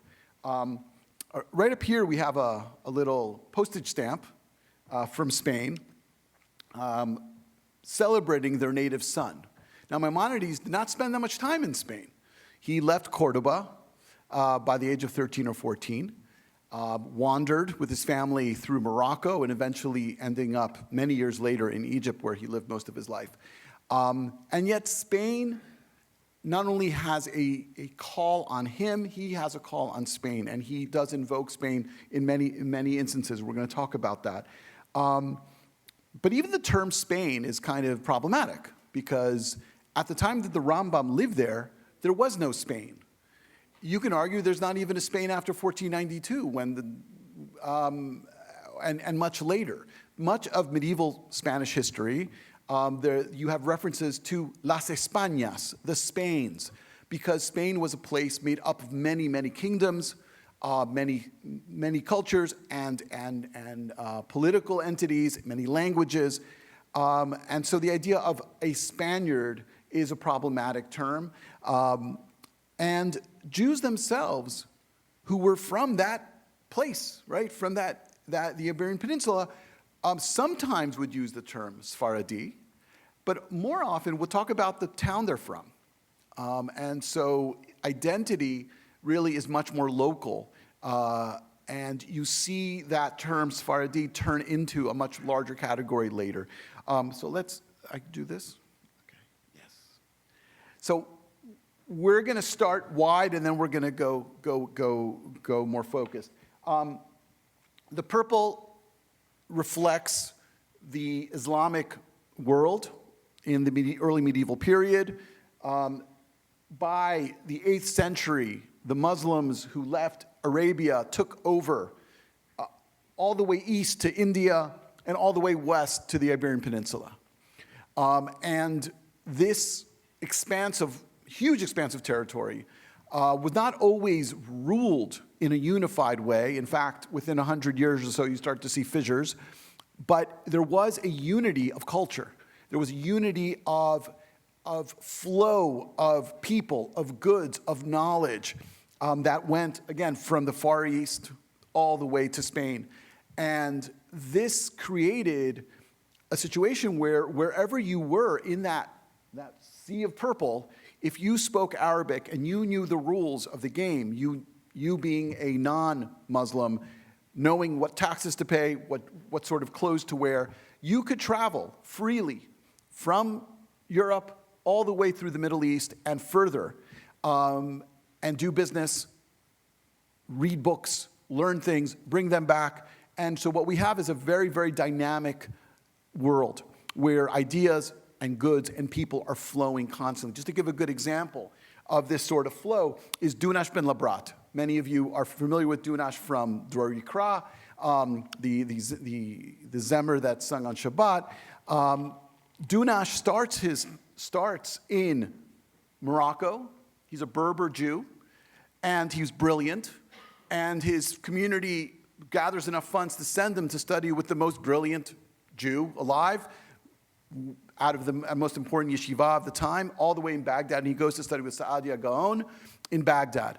And he goes all the way from Morocco to Baghdad, and in Baghdad absorbs revolutionary new ideas that are being translated into Arabic from Persian, from Greek, from other sources, and the Jews, people especially under the influence of someone like Saadia, are absorbing these new ideas and applying them in new ways. Dunash applies them in linguistic and poetic ways. When he's done with his studies, he's looking for the next bright place to go, the place that would support an intellectual with no money. So you need both. You need Kemach and Torah. So he goes all the way back to the west, and he goes to Cordoba, the next rising star in the Islamic world. Spain initially is really a backwater of the Islamic world. It's very far from the center, and it takes a little while for it to percolate into something special. And so Dunash goes to Cordoba and sets off a poetic revolution there that we have the fruits of for many generations. But I'm using that just as an example of the ease of travel, the fact that it's very normal that people move around, and that with that travel, you are getting new ideas spread around and communicated, and so that there's this network of knowledge.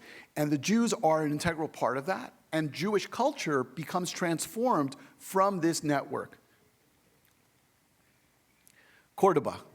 This is the inside of what today is the Cathedral of Cordoba, still known by the locals as La Mezquita, the mosque. And it was the Grand Mosque of Cordoba, an incredible building.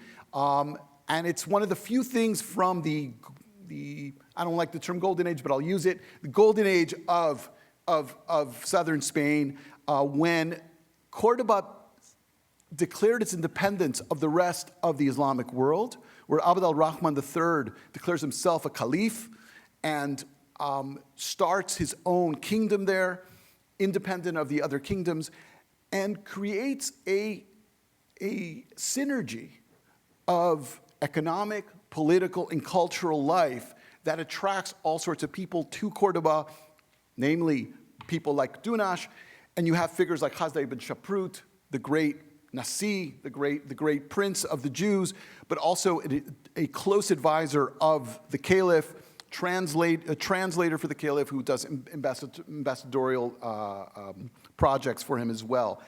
And so this is the beginning, this is an external view. This is the beginning of Spain becoming an important place, and where Jewish scholars from other places come. And it's not just Cordoba. This is an image from Granada, where Shmuel Nagid rises to be the second in command, where great poets such as Moshe ben Ezra flourish. And so this is what S.D. Goitein, the great scholar of the Geniza, referred to as the Spanish miracle. Right? There's something special about what's going on in Spain that creates a unique culture. And again, it's a culture which is drawing on this revolution of knowledge that's happening in the Muslim world and brings it to a new level. But what is this term Sfaradi? Where does it come from? So 2 weeks ago, we read the Haftarah of Ovadia, and in it we find a verse which mentions our place. It mentions Sepharad. But the Bible doesn't come with a map. Where is Sepharad? Where is it that the Galut Yerushalayim Asher B'Sfarad went to? Where is this place that the exiles of Jerusalem, who were expelled in the first century, were sent to? This Sepharad that they were sent to. And Targum Yonatan helps us with this, okay, when he tells us that it's Galut Yerushalayim de Aspamia. Aspamia, Hispania, Spain. So living in the Roman world, he says it's Spain. And this sticks. Rashi quotes it, right? He uses it. But even before Rashi, this was the notion. So we have this phrase, Galut Yerushalayim Asher B'Sfarad, the exiles of Jerusalem which are in Spain, which gives us, I think, a key insight into this culture. There's an acknowledgement that they are refugees, that they are exiles, they're Galut. But wait 1 second, we're Galut Yerushalayim. We are the exiles of Jerusalem. We're the exiles who were the nobles, the leaders, the Kohanim, and the princes. And we're in this place called Sfarad. So if you zoom to the medieval period, when a medieval Jew living in Spain, in Cordoba, in Granada, in Murcia, refers to themselves as a Sfaradi, they are saying all these things at once.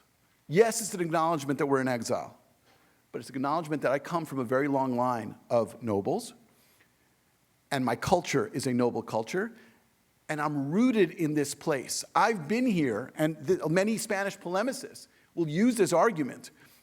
We were here before Christianity, we were here before Islam, and our presence here we're not new. And in the medieval world where antiquity is such an important feature for nobility, this is very, very important.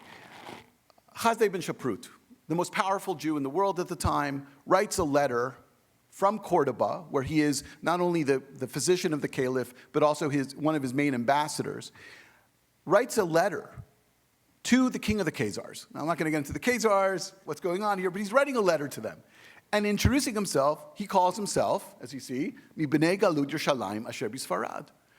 And that's how he introduces himself.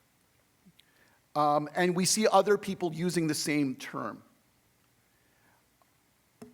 It wasn't all roses and cakes in the medieval period. This is also a time of tremendous violence, tremendous religious violence. And medieval Spain was not immune to that. The Muslims who conquered were within 100 years or so met by a resistance of the Christians in the north And slowly but surely, those Christians gained more and more territory into the south. By 1085, they retake Toledo, the former Visigothic capital of Spain, and every time they make major progress southward, the Muslims are awoken, and often, at least in 2 times, there are waves of Muslim warriors coming in from Morocco to reinforce. Now, this happens in 1085. After the conquest of Toledo, you have the Almoravids, and then we get the arrival of the Almohads. The Almohads come in the 1140s into the south of Spain, and they come fueled by a very puritanical view of Islam, and they don't like what they see, because medieval Spain in the south, where the Muslims and Christians and Jews lived, was a place of a lot of mixing, a place where the rules were not enforced, where Jews and Christians often had positions of power, contrary to basic ideas of Sharia, where Muslims were very fond of the local fermented drink, namely wine, and praised it and drank it with gusto. This was not to their liking, and so they imposed a very strict version of Islam on everyone. On the Jews and the Christians, this is an area where scholars are really not sure. There's tremendous argument about what exactly happened. But what we do know, whether or not there were full-on forced conversions, we do know that after the arrival of the Almohads in the 1140s, the great Jewish communities that we were just talking about are no longer. Jews no longer live in Seville or in Granada or in Cordoba. The yeshiva in Lucena is no longer. They need to leave. And they go, like we know, that the Rambam left. But others left too. It wasn't just the Rambam family. Everyone left. The most logical place to go would be to go north, except that it's very different. Christian Spain, almost every author from Al-Andalus, from the south, who goes to the north, complains. They complain about the food. They complain about the weather. They complain about the fact that no one understands them. That's what Shmuel ibn Gabirol says. Shmuel ibn Gabirol says when he has to flee, he says, they look at me and they say, talk regular. We don't understand what you're saying. So it's hard. But the majority do go north. They go to Castile. They go to Aragon. They go all the way to southern France, as the Ibn Tibon family goes. And this creates a tremendous loss, right? Imagine this thriving, beautiful culture, this powerful culture, this unique culture, and within a decade, it's gone. So you see the next generation working very, very hard to gather it up, to crystallize it, to really almost create it, because it's an organic culture, which is a lot of things, which looks like a lot of things, but in exile, in reaction to disruption, what they need to do is to craft it into something that could be passed on to the next generation. Avram ibn Daoud, the author of Sefer Kabbalah, which is not a book of Kabbalah, it's a book of history of the Masorah, of the tradition. That's one of the things he does, right? He was in exile from the south. He moves to Toledo, and he writes a book noticeably in Hebrew, not in Arabic, because the next generation is going to lose Arabic if they haven't lost it already, because it's not the language that they would use day to day. And he writes it in Hebrew, and what he's saying to them is, I'm going to give you a chain of tradition. And the focus of my chain of tradition, the most important chapter, is going to be the rabbis of Spain. And I'm going to tell you all about the rabbis of Spain. I'm going to tell you how ethical they were. I'm going to tell you how honest they were. I'm going to tell you how dedicated to truth they were. And I'm going to tell you about their culture. When he gives eulogies, you never have a rabbi who was only a rabbi. He was versed in Talmud and astronomy. He was a great grammarian and a scholar of the Bible.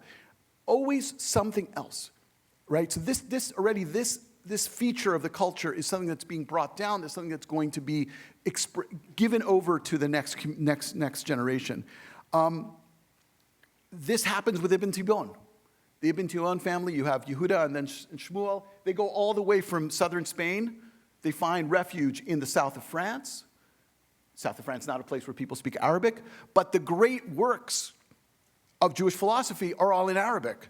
And what do? They set to translate those works. And in translating those works, they are, again, creating this culture that could be passed on to the next generation. When the father, Yehuda ibn Tibon, speaks to the son in his famous letter, which I recommend you read, he is giving over to him, again, these values. Be careful with your books. Be sure to lend your books. Be careful the way you speak and work on your language, work on your Arabic, work on your Hebrew. And so these values get transformed. Again, the exile, the dislocation, the loss is what creates the culture that's to be passed down. And so what I want to argue, because it's getting a little late, is that when the Rambam sets out to write the Mishneh Torah, he's not only interested in letting people know what he thinks the halakha is, that he's creating a unified worldview, starting like Rabbi Rosenzweig said earlier. It starts with the individual coming to the knowledge of God. It ends with the messianic vision of a world where knowledge of God is everywhere and everything in between. And when, sometimes he mentions Spain. Very rarely. He'll talk about, we just had with Chanukah, you look at famous halakha, minhag pashut b'sfarad. A few other times he'll refer to minhag pashut b'sfarad v'shinar, and things like this. The common custom in Spain and in Babylonia is such. But what he's doing is he's taking the culture that was lost when his family, 7 generations of Dayanim, were chased out, when they had to leave. When the whole world is in convulsion, he gets to codifying, he gets to preserving. This idea of the relationship between codification and diaspora, I first encountered in Joseph Davis's seminal article on the Shulchan Aruch, on the Code of Jewish Law that was written by Yosef Karo and Moshe Isserlis.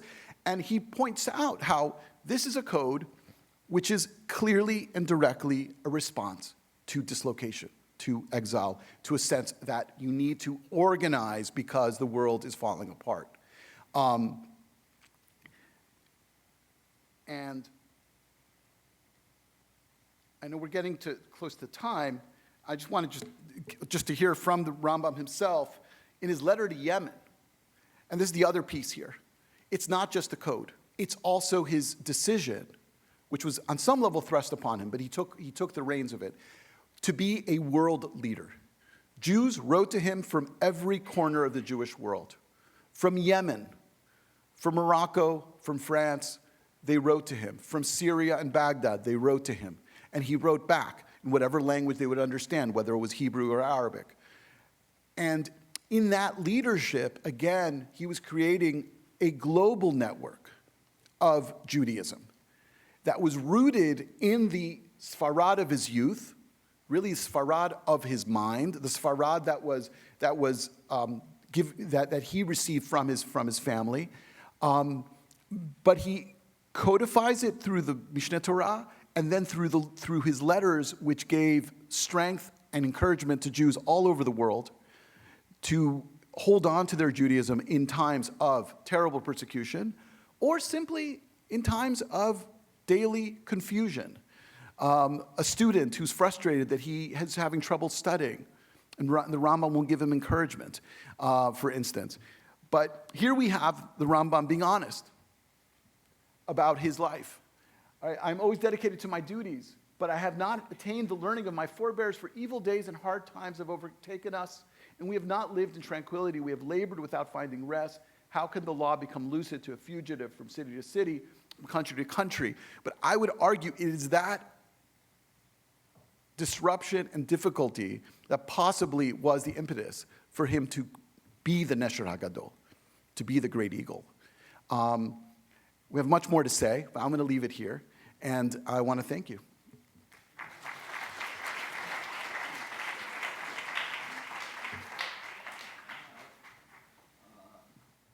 Hi, I'm sorry that you're not able to be here in person, but This is almost as good.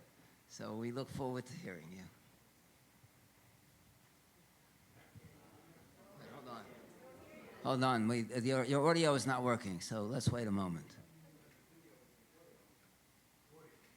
The audio is not working. Are you hearing me? Yes. Very good. Oh, good. I want to thank everyone at the museum who came together this morning to figure out how I, with something with fever, could still be with you in this wonderful conference. So thank you, Dave. Thank you, Ilana. Thank you, everyone. All the people from the center who handled the technology. Thank you. Next, let me just say that Danny Sadiq had an appropriate name. Sadiq, Vitahaya, Easy Logo.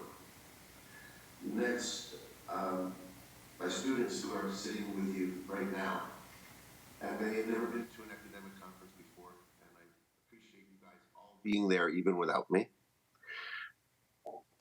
And lastly, I'd like to get to the content. Now, there are a few subjects in the Rambam, and it has been popular culture as widespread as the Rambam menorah. And the truth is, it's getting more and more widespread every year, every place. I've become really surprised the places that have taken it on without even thinking twice that it originally came from Chabad. It now came from God himself, I think. It certainly fits the ideals of a community.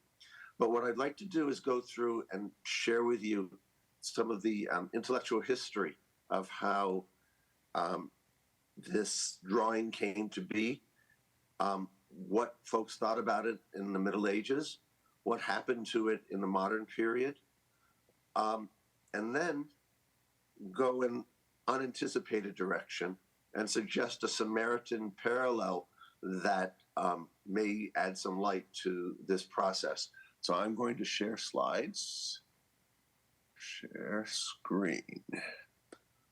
Oops, share screen. With God's help, Mr. Zoom will work well. Okay.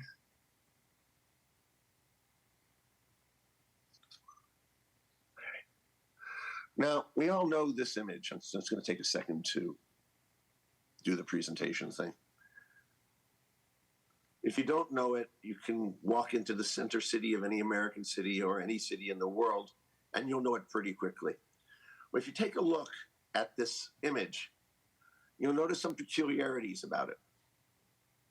Number one, it doesn't fit in its square.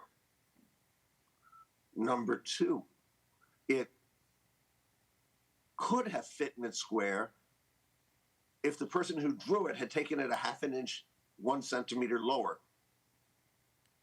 But instead, the draftsman who made it, Rabbi Moshe ben Maimon, chose to align the bottom of his menorah with the last line of his text.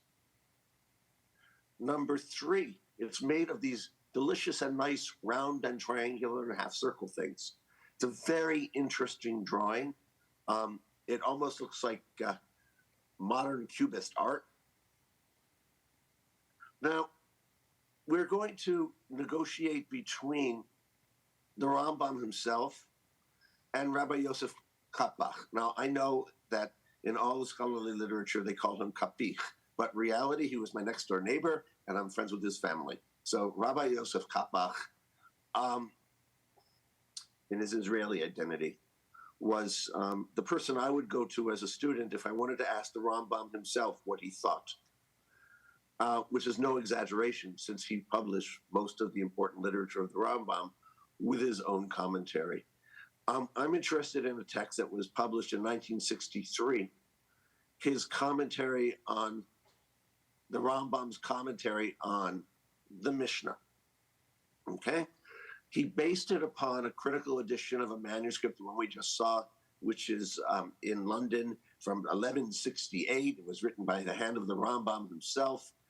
And Rav Kapach was interested in providing the best text But just as importantly, going back to what Ronnie just mentioned about translation, he wanted the tradition of Yemenite Jewry to be available in Hebrew for his children and grandchildren. And so this was a major act of translation, just as, by the way, my friend Danny Tzaddik brought Iranian Jewry out and made them available to the contemporary learning public. Now, Rav Kapach worked with this manuscript. And as you see, as I said before, the image does not fit in its square. The Rambam describes for us what he's up to. He tells you what the drawing's about. Let me read it to you. I will draw it here, meaning the menorah, for you now in this form, the cups as triangles, and the calyxes, this is all in Judeo-Arabic, as circles, and the blossoms as half circles. This is to make drawing easier. As my intention with this drawing is not that you know the form of the cup exactly, as I have previously explained. My intention with this drawing is only knowledge of the number of cups and calyxes and blossoms and their placement. In other words, in describing his product, the Rambam created a legend for us. Round equals X, triangular equals Y, half circle equals Z. But don't think that he actually thought these shapes were valuable, but rather, as he'll tell us, because he doesn't draw so well. He says nothing about branches, and it's not clear whether he intended branches that were straight or any other shape, or whether this is simply a frame to hang his bulbs and his triangles and his half circles from, or something more.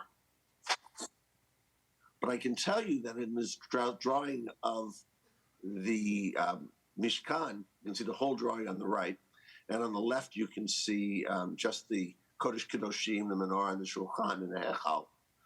You can see he put the feet, 3 feet, with a half circle base, and the menorah, and you know it's a menorah because he tells you it says menorah, but he didn't bother putting branches. When he tells you he doesn't draw well, I think that's a fair analysis. Even when he did something as complicated as the Mishkan, he is very lucky that he had a straight edge. So you simply draw lines. And this is what Rav Kapach says. Our teacher Maimonides in this drawing was inexact, lo dak klal, writing that his intention with the drawing was to show generally how it looked. So Rav Kapach drives that home, in particular in relation to the Gviot, where if you look at the drawing of the Rambam in the center, you will see he drew the Gviot as upside down triangles. But when Rav Kapach reconstructed the drawing based upon the text of the Mishnah Torah, he flipped the cups. So if you see the cups here, they're upside down. You see the cups here, they're right side up. The one on the right is correct. The one on the left is wrong. Now, later scribes made a similar correction. Now, he goes on. All manuscripts agree that the 6 kanim, the 6 branches, go out from the central stalk and rise in a straight line to the height of the menorah. There is no kishtiyut, bowing at all. Now, this is a manuscript from the Kapach collection that's still with the family. This Yemenite artisan of the 18th century or so did a beautiful job of integrating his menorah within the text. He actually drew his menorah, then he wrote the text. But he didn't know how to make branches that reached to the top that would fulfill his needs. I just point that out. Now, in the center, of course, is the drawing, on the right, excuse me, is the drawing from the Hartman collection. On the left is another Yemenite drawing, which is in Berlin. And both of them are in Berlin. And you can see how 18th and 19th century Yemenite artists continued to draw the menorah much like what we saw in the Rambam drawing. And as David nicely said, they are not copying the Rambam drawing, they're copying the copy of the copy of the copy of the copy of the Rambam drawing, just as a Sefer Torah is copying the one that came before, or Lahavdil, as a icon must look like the icon that came before it, which had to look like the icon that came before it. Otherwise, it does not become a window on eternity, as Peter Brown nicely said. Here's a couple more. The one on the right is particularly nice. It's 13th century. It's at the National Library in Paris. The one on the left, he wasn't too good either. You can see how his menorah breaks right into the text. But you see there is this tradition of Rambam manuscripts, and there's a lot of them. There's about 20 some of Rambam manuscripts that that maintain this tradition. The vast majority from Yemen, but there are some from Europe as well, but only from the Middle Ages. A couple more just for fun. But what's clear is that this straight menorah icon never transferred into print medium. In other words, it was something maintained by Yemenite scribes, occasionally noticed in a manuscript, but had no real presence in Jewish culture. Now, Avraham ben Harambam, about 20 years or so after his father had died, tells us with great clarity as follows in describing the 6 kanim, the 6 branches. The kanim, like branches, extend from the body of the menorah straight up beside its head, as drawn by my father, my teacher of blessed memory, and not rounded as depicted by others. Now, he was convinced that his father intended straight branches. Now, every other menorah that's been found in the Geniza that isn't one of these Rambam manuscripts is round. Every menorah virtually from the ancient world, and we have a lot of them, is round. The only places where they're not round is where A, the artisan didn't know how to carve a very hard piece of basalt, or B, there wasn't enough space to round it off. The tradition among Jews going back to antiquity was always roundness. Josephus and Philo describe this process. They describe it as representing the stars and the planets in the heavens going around the central stalk, and hence the rounded branches are the paths of the various planets as they rotate around the sun. Late Midrashim also make this point, but they are not Midrashim that appear in the standard canon of Babylonian Jewry and clearly wasn't available to the Rambam. And so what is Avraham suggesting? He's suggesting that since there is no Masorah for roundness, it must be that the simplest way to interpret this object is as straight branches. We really don't know what his father thought, but we know exactly what he thought about this question.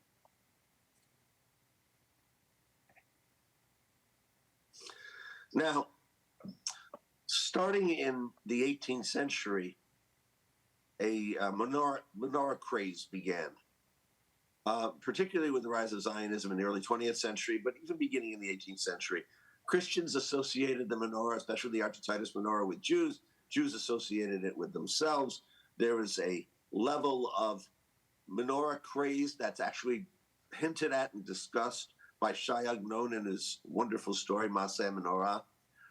that was very uncomfortable for rabbinic scholars, the first of them being Moses Mendelssohn, who looked at the Arch of Titus menorah and said, that base doesn't look like any base I've ever seen in my entire life, and it does not fit what the Rambam says. It does not fit what the Gemara says. And so clearly the Roman artist messed up. That sat in the Biur. And the same idea, and probably based upon Mendelssohn, was voiced by Rav Herzog. Why do I say that? Isaac Herzog, the second chief rabbi of Israel to the right, owned a copy of the Biur. It's in his library at Hechel Shlomo. I checked. And said virtually the same thing. His problem was in creating a symbol for a new state. He was bound and determined that the menorah, that's the symbol of the state, be al pi halacha, for his halachic state. And this Arch of Titus menorah didn't fit the bill as far as he was concerned.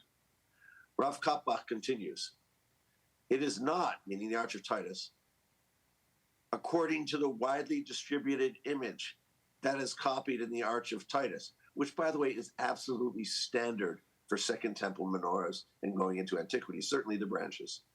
It has already been proven that it is a fake, for there is an explicit tradition that it's had legs. And so wrote our teacher here and in his composition, the Mishnah Torah. In the widely distributed image, the menorah sits on a broad base, and there are numerous contradictions, but there is not space here to discuss them. So, Rav Kapach doesn't go after the base, as Rav Herzog did, and as Mendelssohn did, in order to defend rabbinic tradition in the modern world. Rav Kapach took it to the next step and said, the branches are wrong. Not only the base, but the branches, because the tradition preserved by the Maimonides, based upon the Rambam, is the authentic tradition. Again, in the widely distributed image, the menorah sits on a broad base. And there are numerous contradictions, but there is not space here to discuss them. And then he continues later on, after he's discussed all the possibilities for the menorah. We may assume that the prophet whom the Lord will send to testify regarding the location of the altar will also need to testify regarding the shape of the menorah so as to end debate. Rav Kapach gave a number of examples in his text of other possible shapes for a menorah, and then he just ends with teku. We have to deal with this when that prophet comes. So he wrote his commentary, remember, in 1963. In 1981, it became popularly known thanks to the Lubavitcher Rebbe, who in a number of publications literally reproduced Rav Kapach's arguments, added a bunch of others, which I won't go into now, and announced that the menorah with strained branches is in fact the authentic menorah. Now, everybody knows that because we see it on every street corner. But Maya Katz has shown very nicely that the Rebbe, in his sophisticated visual sense, was branding visual symbols for the Chabad community. Hence, square luchot, straight branch menorahs.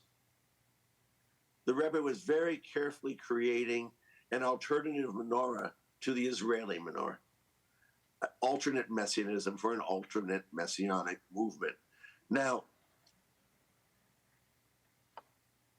we may assume that the prophet whom the Lord will send to testify regarding the location of the altar will also need to testify regarding the shape of the menorah.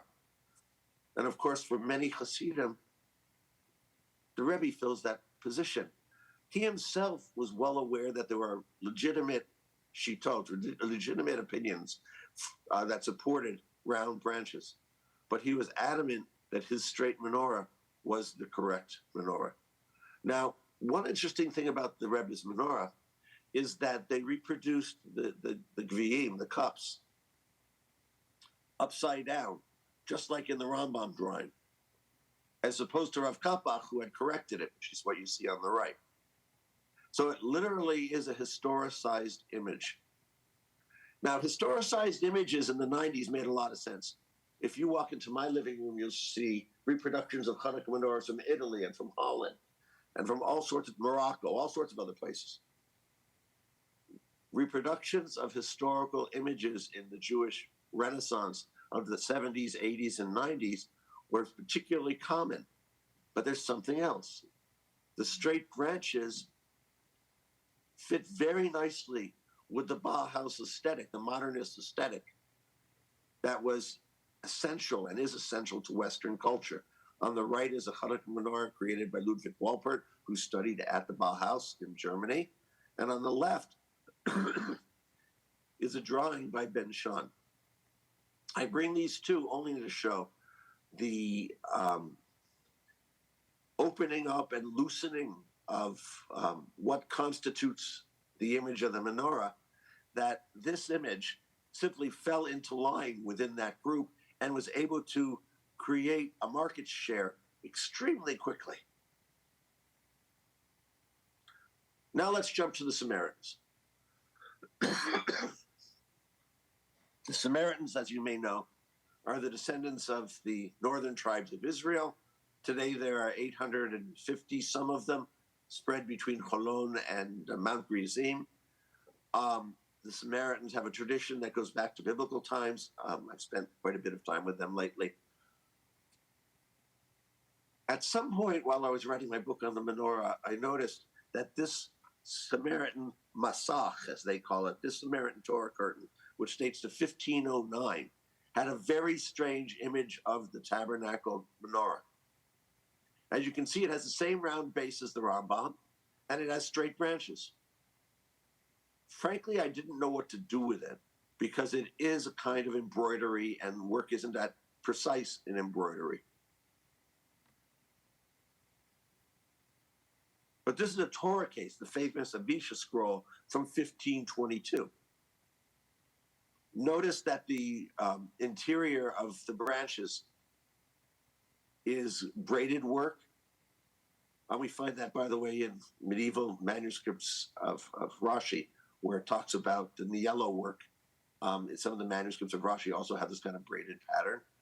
But what I'm interested in here is that the technology of the objects that appear in the drawings of the tabernacle all go back to the Fatimid period, all go back to the period of the Rambam. In other words, while the drawing that you see, which cannot be simply contested in the way that the embroidery could, goes back to 1522, the model goes back 3 or 4 centuries. And a fellow named Stanley Farber said that. I thought that was super smart. And now we have a great deal of metalwork that's been discovered in Tiberia and in Caesarea from that period, and this fits and falls right into that place. The similarities between this Rambam menorah and this drawing are quite stunning almost. But then there's this one. It's another drawing of the tabernacle, the most beautiful of them all, but I couldn't get hold of it. I must have nagged the people at the National Library in Moscow for a decade, and I couldn't get an image. And just before the war broke out, before many of them came to Israel, somebody wrote to me and said, "Oh, we've got an image for you. Would you like it?" And so I got this wonderful image of this drawing from, let's see what it is, from 1624. And here you see the same Fatimid work, the same branches, the Kaftoro Ferach pattern, the 3 legs. In fact, you even see a teva, as Rashi calls it, on the base of this menorah. And let me just point out that boxes like this are not common in medieval metalwork. They are only common in late antiquity. And so Samaritans and Jews both preserved that form of the base, which is super cool. Now, what am I trying to suggest about this thing? Did the Rambam influence the Samaritans? After all, the Nagid of the Jewish community was considered to be the leader of the Rabbinites, the Karaites, and the Samaritans. We have texts from the Geniza that show Samaritans going to a Samaritan, going to a rabbinic Beit Din and asking for tzedakah. The amount of connectedness between Rabbinites, particularly rabbis, but Rabbinites and Samaritans was huge. Did somehow some Samaritan see a drawing that looked like this and it fell into their tradition? Or let me try it another way. Maybe a Jew, a leader of the Jewish community, found his way into the Samaritan synagogue and saw their drawings of the tabernacle and said, oh, well, I don't have an answer, which is correct. But what I can tell you is that during the medieval and early modern period, Jews and Samaritans all made menorahs. And those menorahs look amazingly alike. Both the Rambam's son, if not the Rambam, and the Samaritans reading the branches of the biblical lampstand as straight rather than rounded. This is one of those mysteries that comes to light by accident. But the truth is, I never would have written this article if it were not for this event.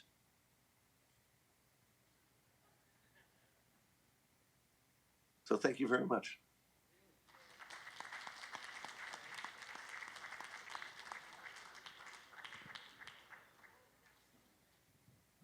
Because of time considerations, I'm afraid we can't have questions, so we will go on to the final session.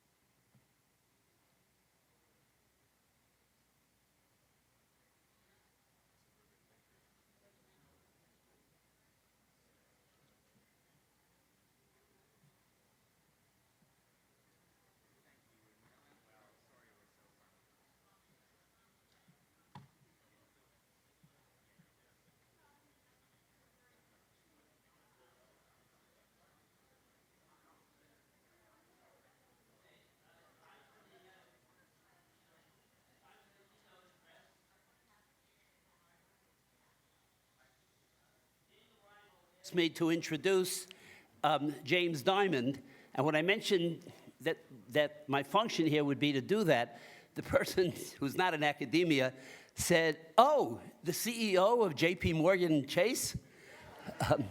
I said, "No, he is the Joseph and Wolf Lebovic Chair of Jewish Studies at the University of Waterloo." And for good measure, I mentioned that the keynote speaker does not have to speak about Tisha B'Av. The keynote of Tisha B'Av. Pretty bad. Anyway, Jim, he just arrived. Jim started his career in law, which he practiced for about 20 years, and I think that overlapped with your going for your graduate degree in academic studies. And it is to our good fortune that he did that, because he's published an immense amount of scholarship, an immense amount on Maimonides. He's also published on the reception of Maimonides, including the reception of Maimonides by modern rabbinic thinkers. As you know, the word modern in academia doesn't mean the same as it means everywhere else. He, aside from that subject, he's published on the Eish Kodesh, Agnon, monarchy, Nachmanides, biblical narratives, Jewish theology generally. And this doesn't mean that he lacks focus. He manages to put it all together.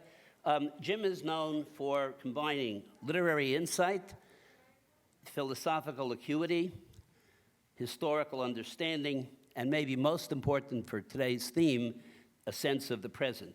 He will speak on illuminating Maimonides, why he matters. Thank you, Professor Schatz. I'd like to thank the organizers, YU. Special thanks to Terry and Gail Novetzky for sponsoring the conference, Rona Seinerman and Ilana Benson also, and finally Robbie Hartman, who, of course, much of the collection is from his private manuscripts that he's collected. Robbie and I go back a long way in Toronto, and I can tell you that Robbie is the kind of the rare philanthropist and collector that appreciates not just the value of the commodity, but appreciates the content of the manuscripts, the Maimonidean manuscripts. So it's a machaya to be afforded a little bit more time. Usually I give a little talk in my shul, and I've mastered the 2-minute talk, the 2-minute lecture, because I'm competing with Kiddush. So here I'm not, so I can take a little bit more time. So what I thought I would do is the rest of the speakers, very learned, I'm honored to be among them, kind of focused on particular aspects, particular themes. And so I thought what would be useful would be to address a more kind of general, overarching view of the Rambam, which is fairly difficult. But I think you can, with a lot of kind of exceptions, contradictions. I'm sure there'll be scholars that disagree with me. If there weren't, then I probably didn't do a good job. But what I thought I'd address is this kind of overarching theme of his project in general through beginnings and endings. So what I mean by that is, as you know by now, Maimonides kind of revolutionized virtually every, here you have, virtually every area in Jewish thought and practice. And that is, he introduced the Yud Gimel Ikrim, the 13 Principles of Faith, which literally revamped the question, the answer to the question, who is a Jew? He pioneered the first legal code, the first comprehensive legal code, the Mishnah Torah. And of course, he penned his perhaps magnum opus, maybe some could quibble on that, whether it's the Mishnah Torah or the Guide, but he did write it kind of towards the end of his career as a writer. He did think it was about the most important subjects in Jewish thought, which is what he calls Ma'aseh Merkava and Ma'aseh Breshit, or physics and metaphysics. And no one since then can ever ignore any aspect of his thought, no matter what you read. Anywhere you can kind of look at the indexes of both rabbinic scholarship and academic scholarship, or rabbinic academic scholarship, and I guarantee you, on thought, you will find multiple entries under his name. So in terms of his overarching project, what I thought I would begin with is what you have in the first page of your source sheet, and that's projected on the screen, is the beginnings. So the beginning of the Guide of the Perplexed, which is his philosophical, theological work. I think you have a chapter that really sets the pace for everything that he's written, for his overall view of God, of the human condition. And so much of the Guide, and he actually says all of it in some way, deals with language. And so what he affords us in the Guide of the Perplexed is a way of reading, a new way of reading, that opens up the foundational texts, both rabbinic texts and the biblical texts, to a kind of broader way of seeing, like I said, the humanity and seeing God, and where the bridge between the two exists. And so one of the great problems for Maimonides is the way the Bible describes God, the terms that it uses for God, which for him are what we call anthropomorphic terms, or terms that describe God corporeally, the way we would describe human beings, physically, emotionally, those kinds of terms. And for him, all those terms are actually wrong, or worse than wrong, misconceive God, and therefore they must be understood on a different level. And so many of these terms that he probes, that he analyzes, and so he's providing a lexicon, a dictionary, kind of a thesaurus, think of it as, that one could consult, have the thesaurus alongside him, and consult as he's reading biblical passages, consult Maimonides' lexicon and see, wait a second, what does that word mean? I know what it means literally, but I don't know maybe what it means in this passage because it's talking about God or talking about God's communication with human beings. And so the very first one he deals with in the first chapter of the guide is the beginning of his philosophical, theological project. And there you have the term image, meaning tselem, which everybody knows. I mean, everybody that's familiar, of course, with the Bible, familiar with Hebrew texts, knows that word, which has quite a history on its own. The term image is applied to the natural form, I mean to the notion in virtue of which a thing is constituted as a substance and becomes what it is. And here's what's important. It is the true reality of the thing insofar as it is that particular thing. In man, that notion is, sorry for the gender, pronouns, but what can you do? This is the way he spoke. This is the way they spoke. But I suppose you can put humankind in there. Is that from which human apprehension derives. It is on account of this intellectual apprehension that it is said of man, in the image of God created he him. So he pinpoints the very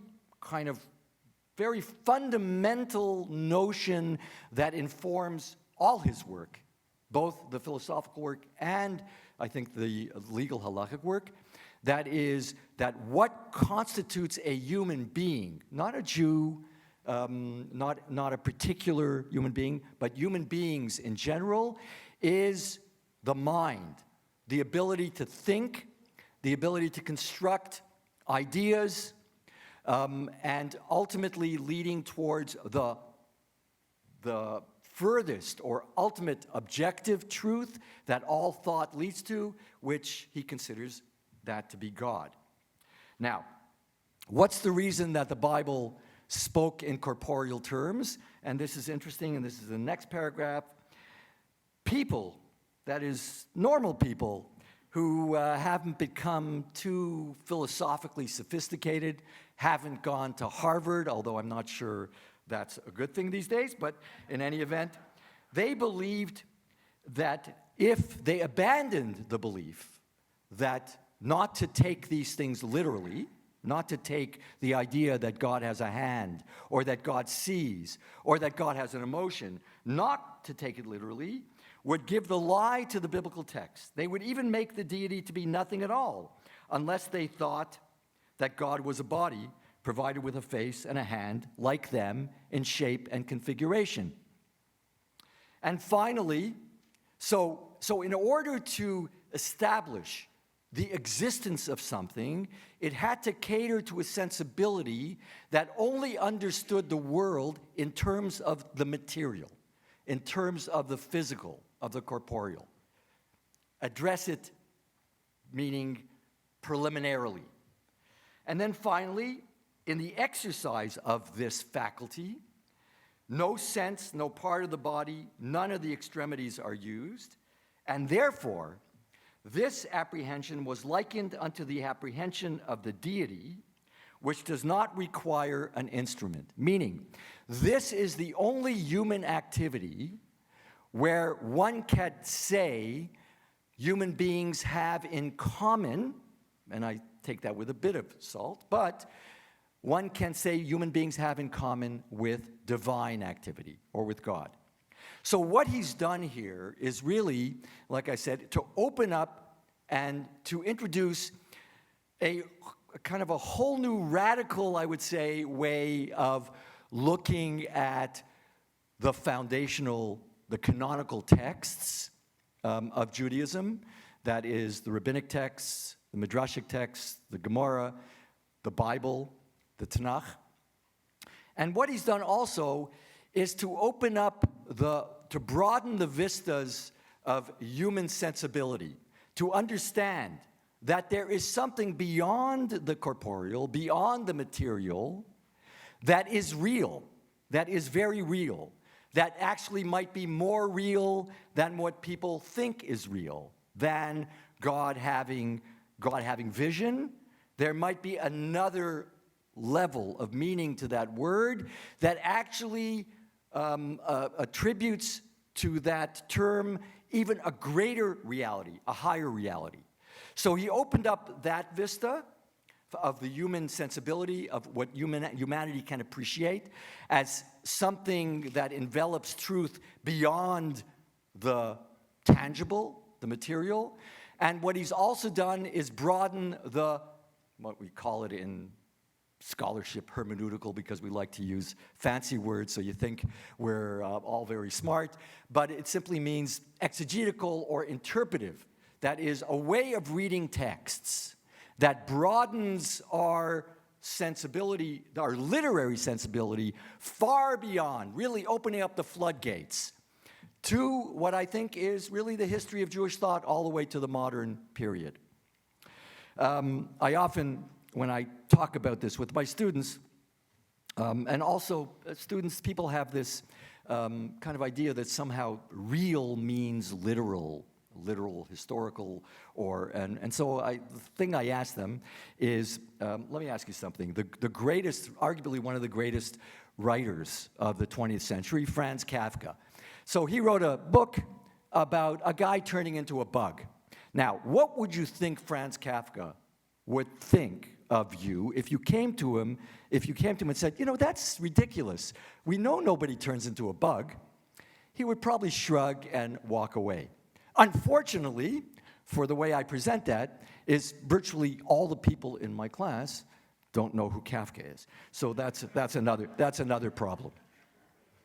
So let me go to the ending. The ending of the guide links up in a symmetrical way with the beginning that I just outlined.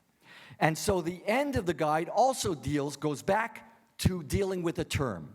And this term that he deals with at the very end of the guide is the term for wisdom, chachma.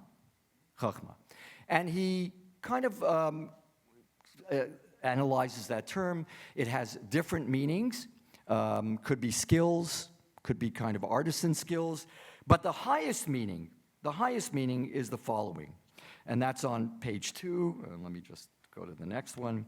The acquisition of the rational virtues. And this lines up exactly with what he said in the first chapter about what the image of a human being is. He comes back to that in the last chapter with his analysis of the term wisdom. True opinions concerning divine things. This is in true reality the ultimate end. This is what gives the individual true perfection, a perfection belonging to him alone, again, sorry for the pronouns, and it gives him permanent purduance. Through it, humankind, the human is human. Again, through the exercise of what he talked about in the first chapter of the image, the human being fulfills, perfects his or her humanity. And then the very last thing he ends off with is the following.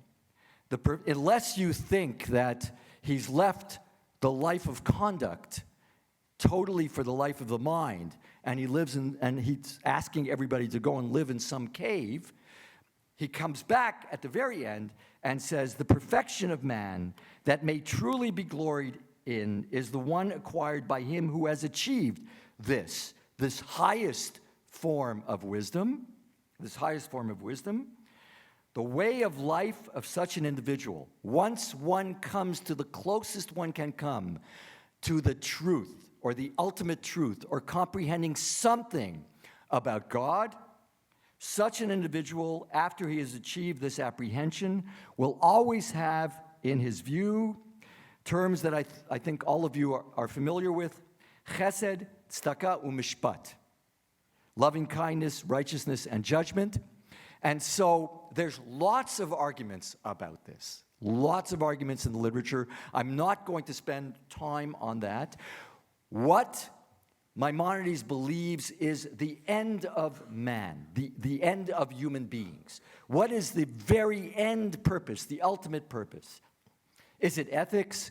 Is it pure intellectual apprehension? I'm not going to get into that. However, what you see here is maybe at the end of the day that doesn't make a whole lot of difference, because the one who attains this level of wisdom will act righteously and with loving kindness and with judgment. So the beginning and the ending of his philosophical project line up perfectly. That is, everything in between is the bridge between the image that he defined in the first chapter and the ultimate goal, the ultimate way of life, thinking and ethical conduct in its most kind of fulfilled form is at the end of the guide. That brackets everything in between, everything in between. So now I'd like to go to the great legal project, his pioneering Mishnah Torah, which has been talked about before, and kind of I'm following up a little bit on the architecture that was talked about by Professor Rosenzweig, and that is beginnings and endings there as well. And so the beginning of the Mishnah Torah starts off like no code that I know, no legal code that I know of. I was a lawyer at one point in a former life, and so this is not the way you would start a legal code, let alone a code of halakha, which you would think as the code that surpassed the Mishnah Torah in terms of its practical application. The Shulchan Aruch does not start this way. He starts as following: Yesod ha-yesodot ba'amud ha-chachmot leida sheyesh sham matzui rishon v'umamtzi kol nimtza v'chol ha-nimtzaim mishamayim ba'aretz u'ma shebeineim lo nimtzeu ela me'amitat himatzo. The foundation of all foundations and the pillar of wisdom.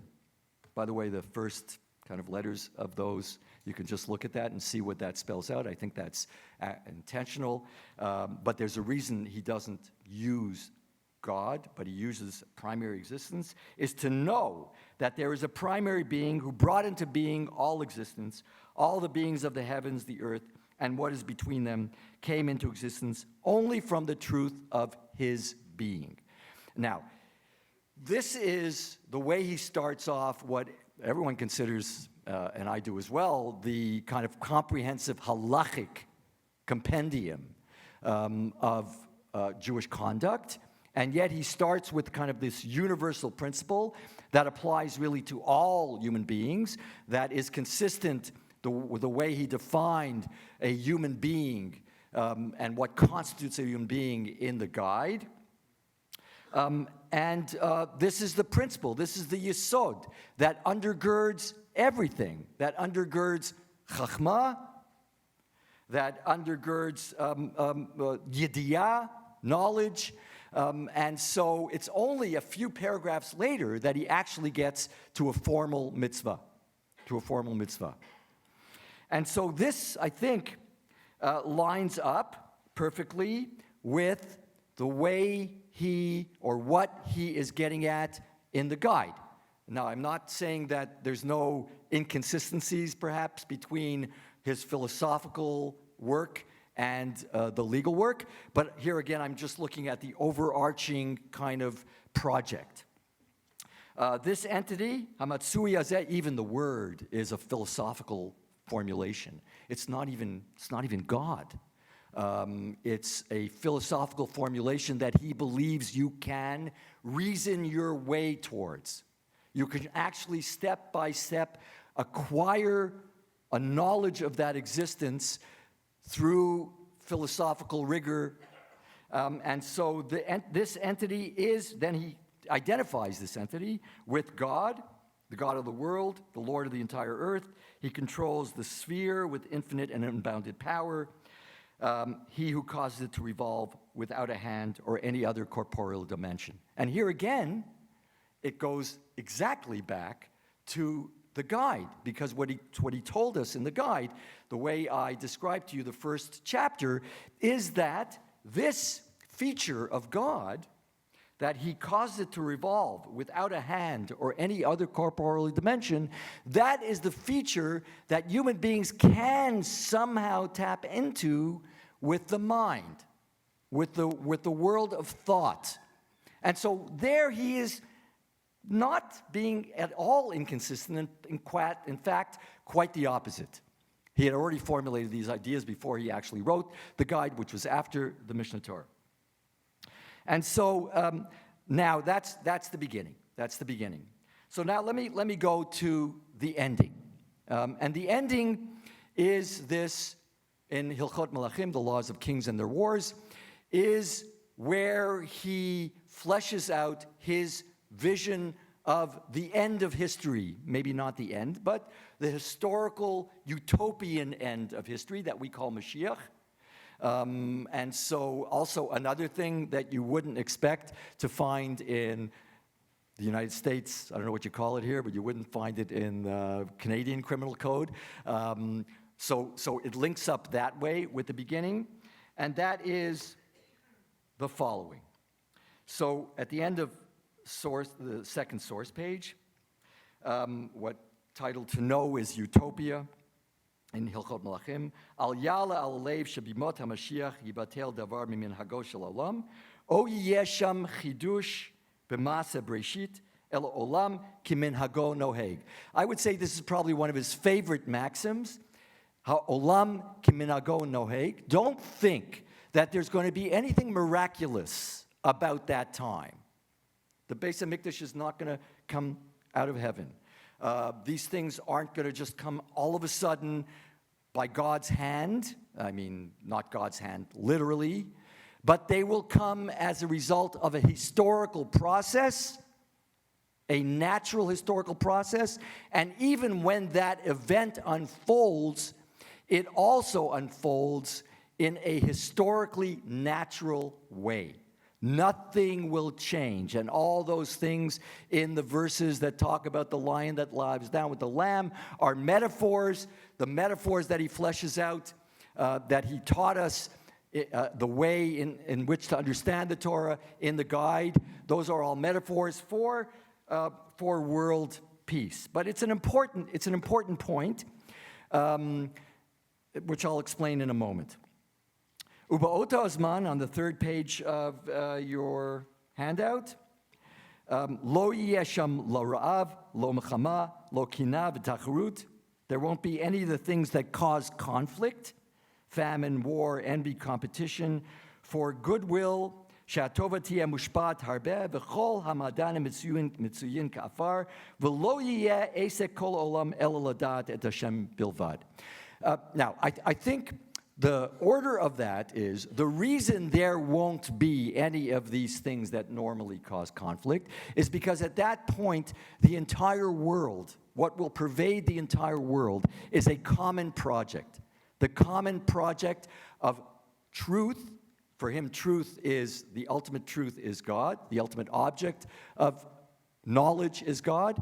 And the whole world, not just Jews, the whole world will understand that that is the project we should be engaged in, because if we don't engage in that project, we're not human beings. There's nothing that distinguishes us from the animal world.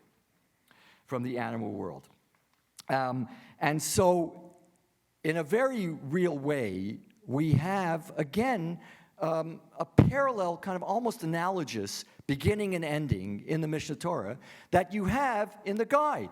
I know there's many arguments and many inconsistencies, but on that score, on the overarching project, I think it aligns pretty well. That is, you start with this idea of the image and cultivating the image that makes a human being, which in his case, in the case of image of God, is not exercising any faculty that is tangible, creating a bridge that way between you and God. Relationship is based on that, between human beings and God, ending with chesed, tzedakah, umishpat.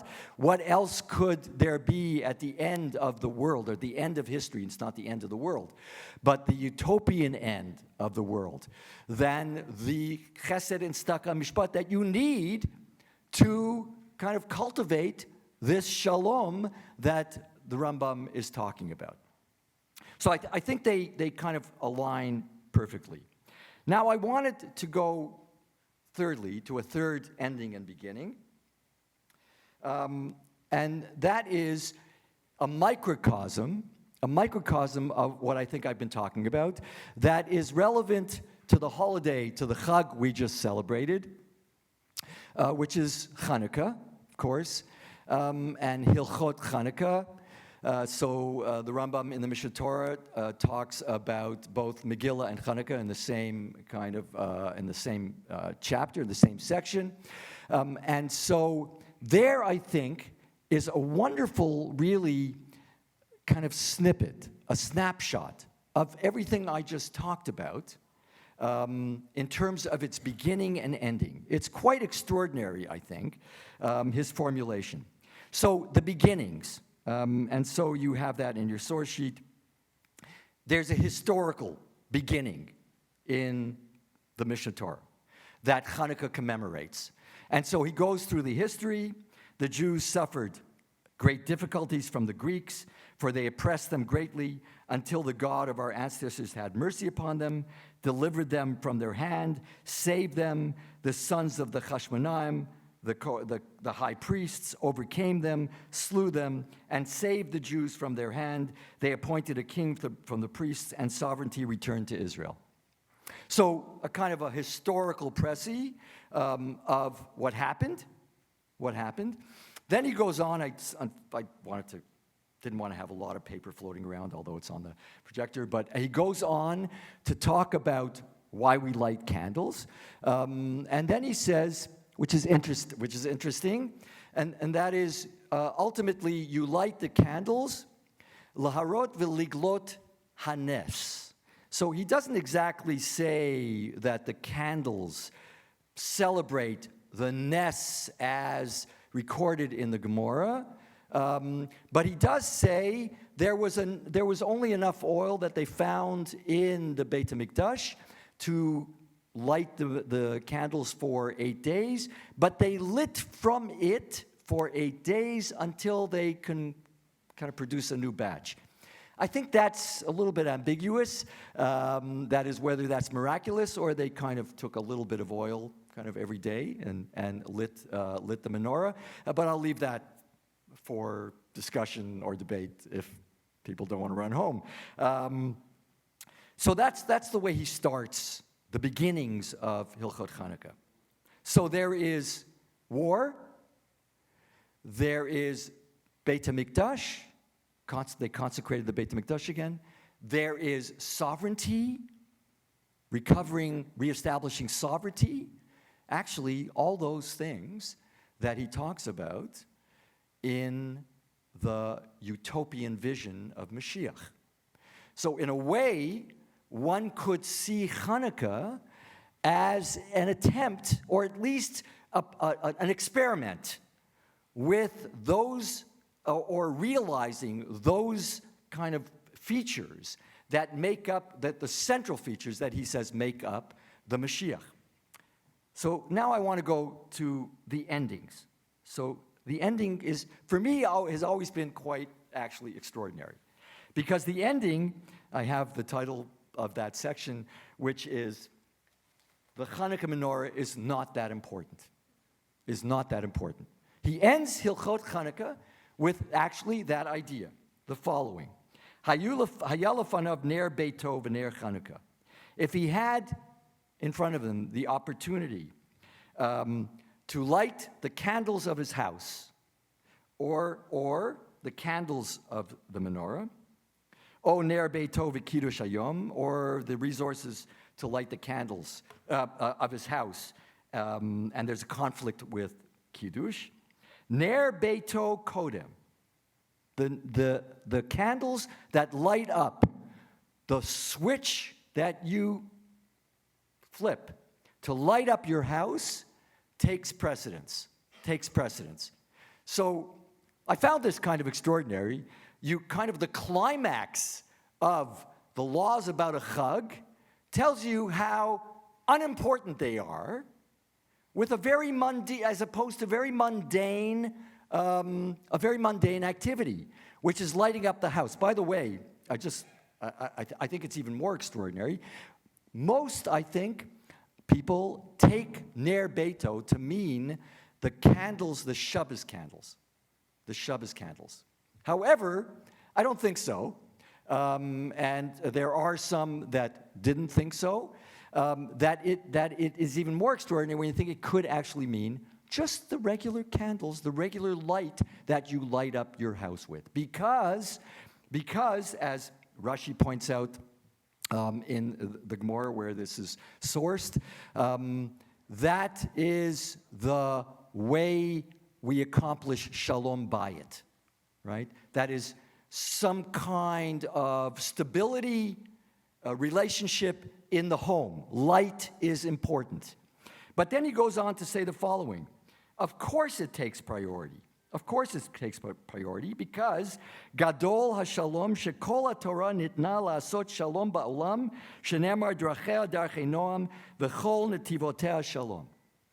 Then he goes on to a very general principle that, by the way, there are other places in the Mishnah Torah that it might have been more appropriate to put this, but he says this here because there is a general principle of shalom. That is, the entire Torah is meant, right? The entire system of mitzvot, right? All the narratives are meant to lead you to this overarching goal of shalom. And he mentions this verse. That is a very famous verse in Mishlei, Drachei Darchei Noam V'chol Netivotea Shalom.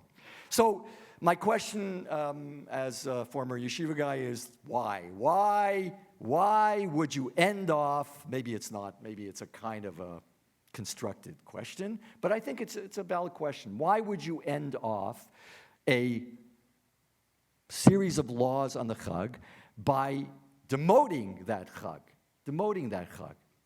And so this is, I think, what I would like to say is that as a microcosm of the things that I just said before, the guide and the Mishnah Torah endings and beginnings that I prefaced this with, I think informs this very law.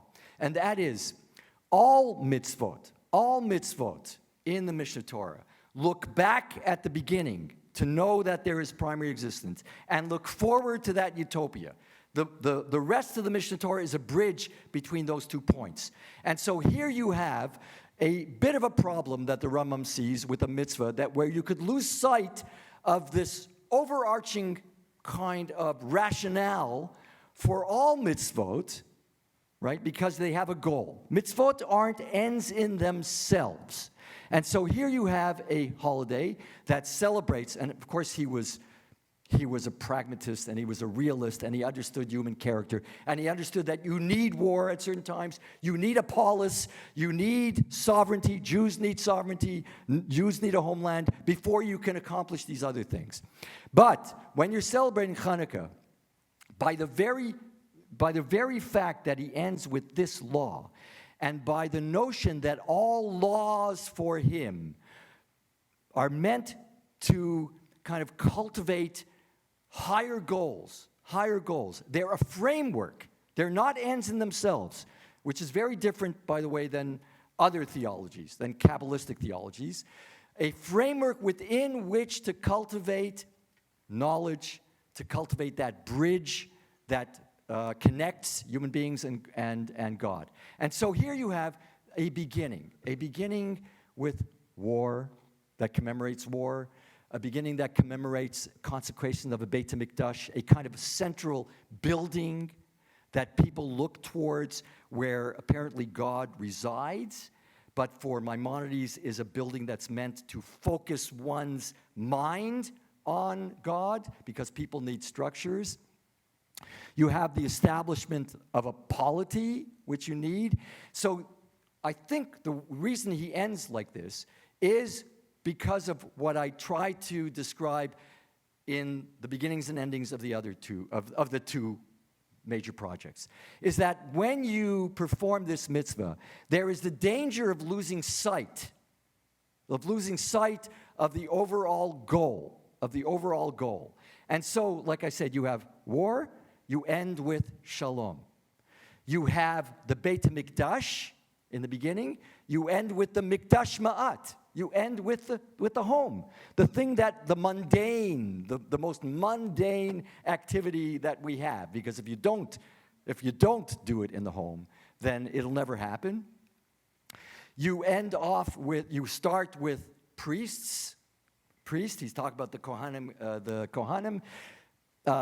For him, I don't know, at the Utopian Vision, I don't think he really thinks much of the idea that Kohanim are somehow intrinsically more important than anybody else. In fact, he says it quite explicitly. So I'll just mention that now before I end. He says that there is a great, almost arrogance, evil in the world, where people think that you call up the Kohen first when you give the Aliyot, and you call up the Levi because somehow they're more important. He says, this looks absurd.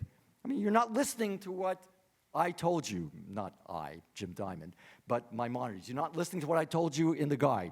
You're not listening to what I told you in the Mishneh Torah. Chachma, the beginning and the end of the guide, is what earns somebody the first aliyah, or all the aliyahs. The only reason that you have Kohen, Levi, and Yisrael is simply to cut down the arguments. Imagine in your shul, all of you can imagine in your own shul, let's call up the biggest Talmud Chacham, right? What do you think would happen, right? What do you think would happen? I know what would happen in my shul, okay? So, and that's what he says explicitly. So you start with those things, and then he refocuses, because you're performing a mitzvah where you may lose sight. And so when you light the candles, built into the halacha is something that will always remind you of what the goal is, of what the goal of the entire Torah is. And so you start with all these things, these aspects that actually are the essential constituents of the Mashiach, right? And then you end off with the things that will actually bring the Mashiach. If you understand the end goal of every mitzvah, of what informs the entire Mishneh Torah, his entire project, then the end of Hanukkah will bring that utopian period. So I'm going to end there, if I can just say one more thing. Don't trust scholars when they say that. So on the very last page, it kind of brings it all together, very interesting way, this idea of shalom. There is an argument in Ediot, in the Mishnayos, about what Eliyahu does when he heralds in the Mashiach. Anyways, the majority view is lo rachek v'lo karev ela lasot shalom ba'olam. They don't come to kind of demote people, to declare people impure, or to declare people pure, tamei tahor. And so the Rambam, in his commentary on the Mishnah, says the reason that is because yichus, for him, the way we understand when I say yichus, right? The way what that word resonates, for him means nothing. It means absolutely nothing. The Kohen is a Kohen because of his yichus. It means nothing because of what I just told you. Hakol yityachasu ela emet. Everybody has yichus, or the potential yichus, to connect with the truth. The HaTorah, shehi av hakol. The Torah is our yichus, is our heritage, is our ancestry, is our parent. In fact, the Rambam, when he writes, he always addresses his students as his children, as his children. And we know from the Mishnah Torah that there is that same relationship that, that is formed between a Rebbe and his Talmidim. And so you see it there, all these things come together. I think, aside from, and I've dealt myself with inconsistencies and contradictions that scholars have been wrangling with forever, but on a kind of a comprehensive view, I think he's very, very consistent about what he believes is human nature, about what he believes is the human condition, about what he believes is the goal of humanity, of Jews and humanity. And so the ultimate yichus is to the truth.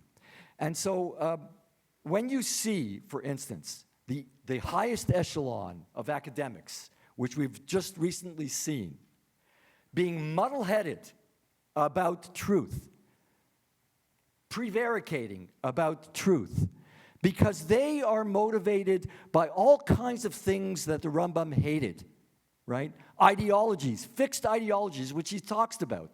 Fixed ideologies, he actually critiques a school of Islamic philosophy that has their ideas first, right? And then they mold all of reality to fit their ideas, rather than the other way around.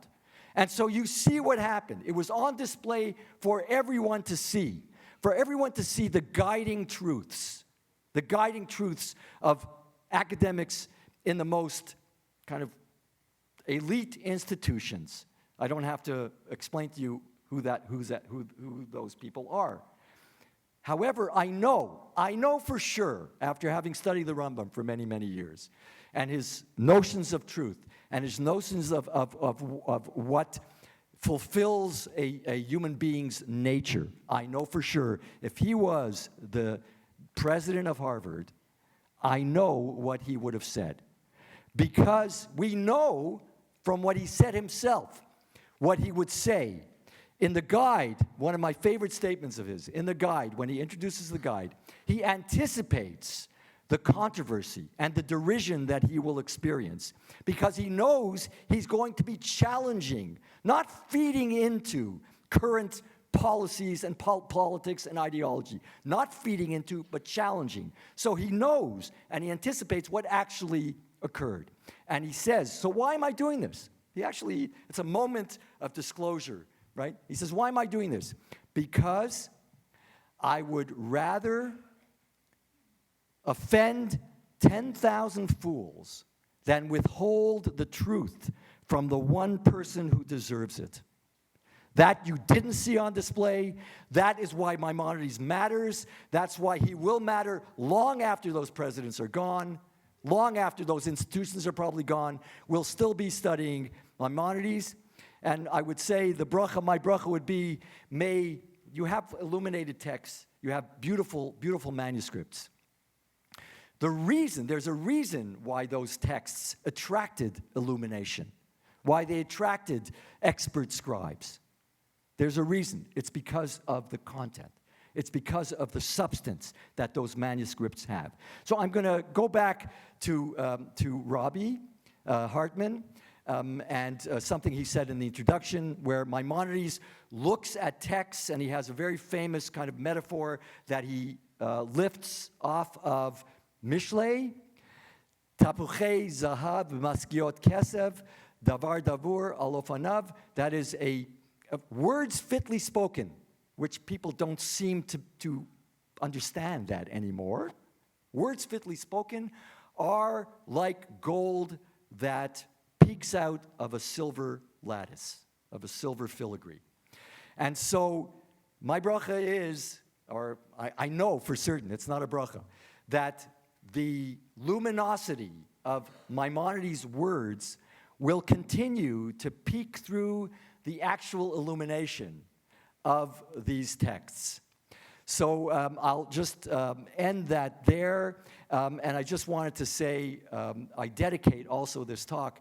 It's my wife's, I'll just say something personal. It's my wife's father's yurtzeit, who despite experiencing unimaginable suffering and loss, remained a Talmid Chacham, a dedicated Jew, and a decent human being. Thank you very much.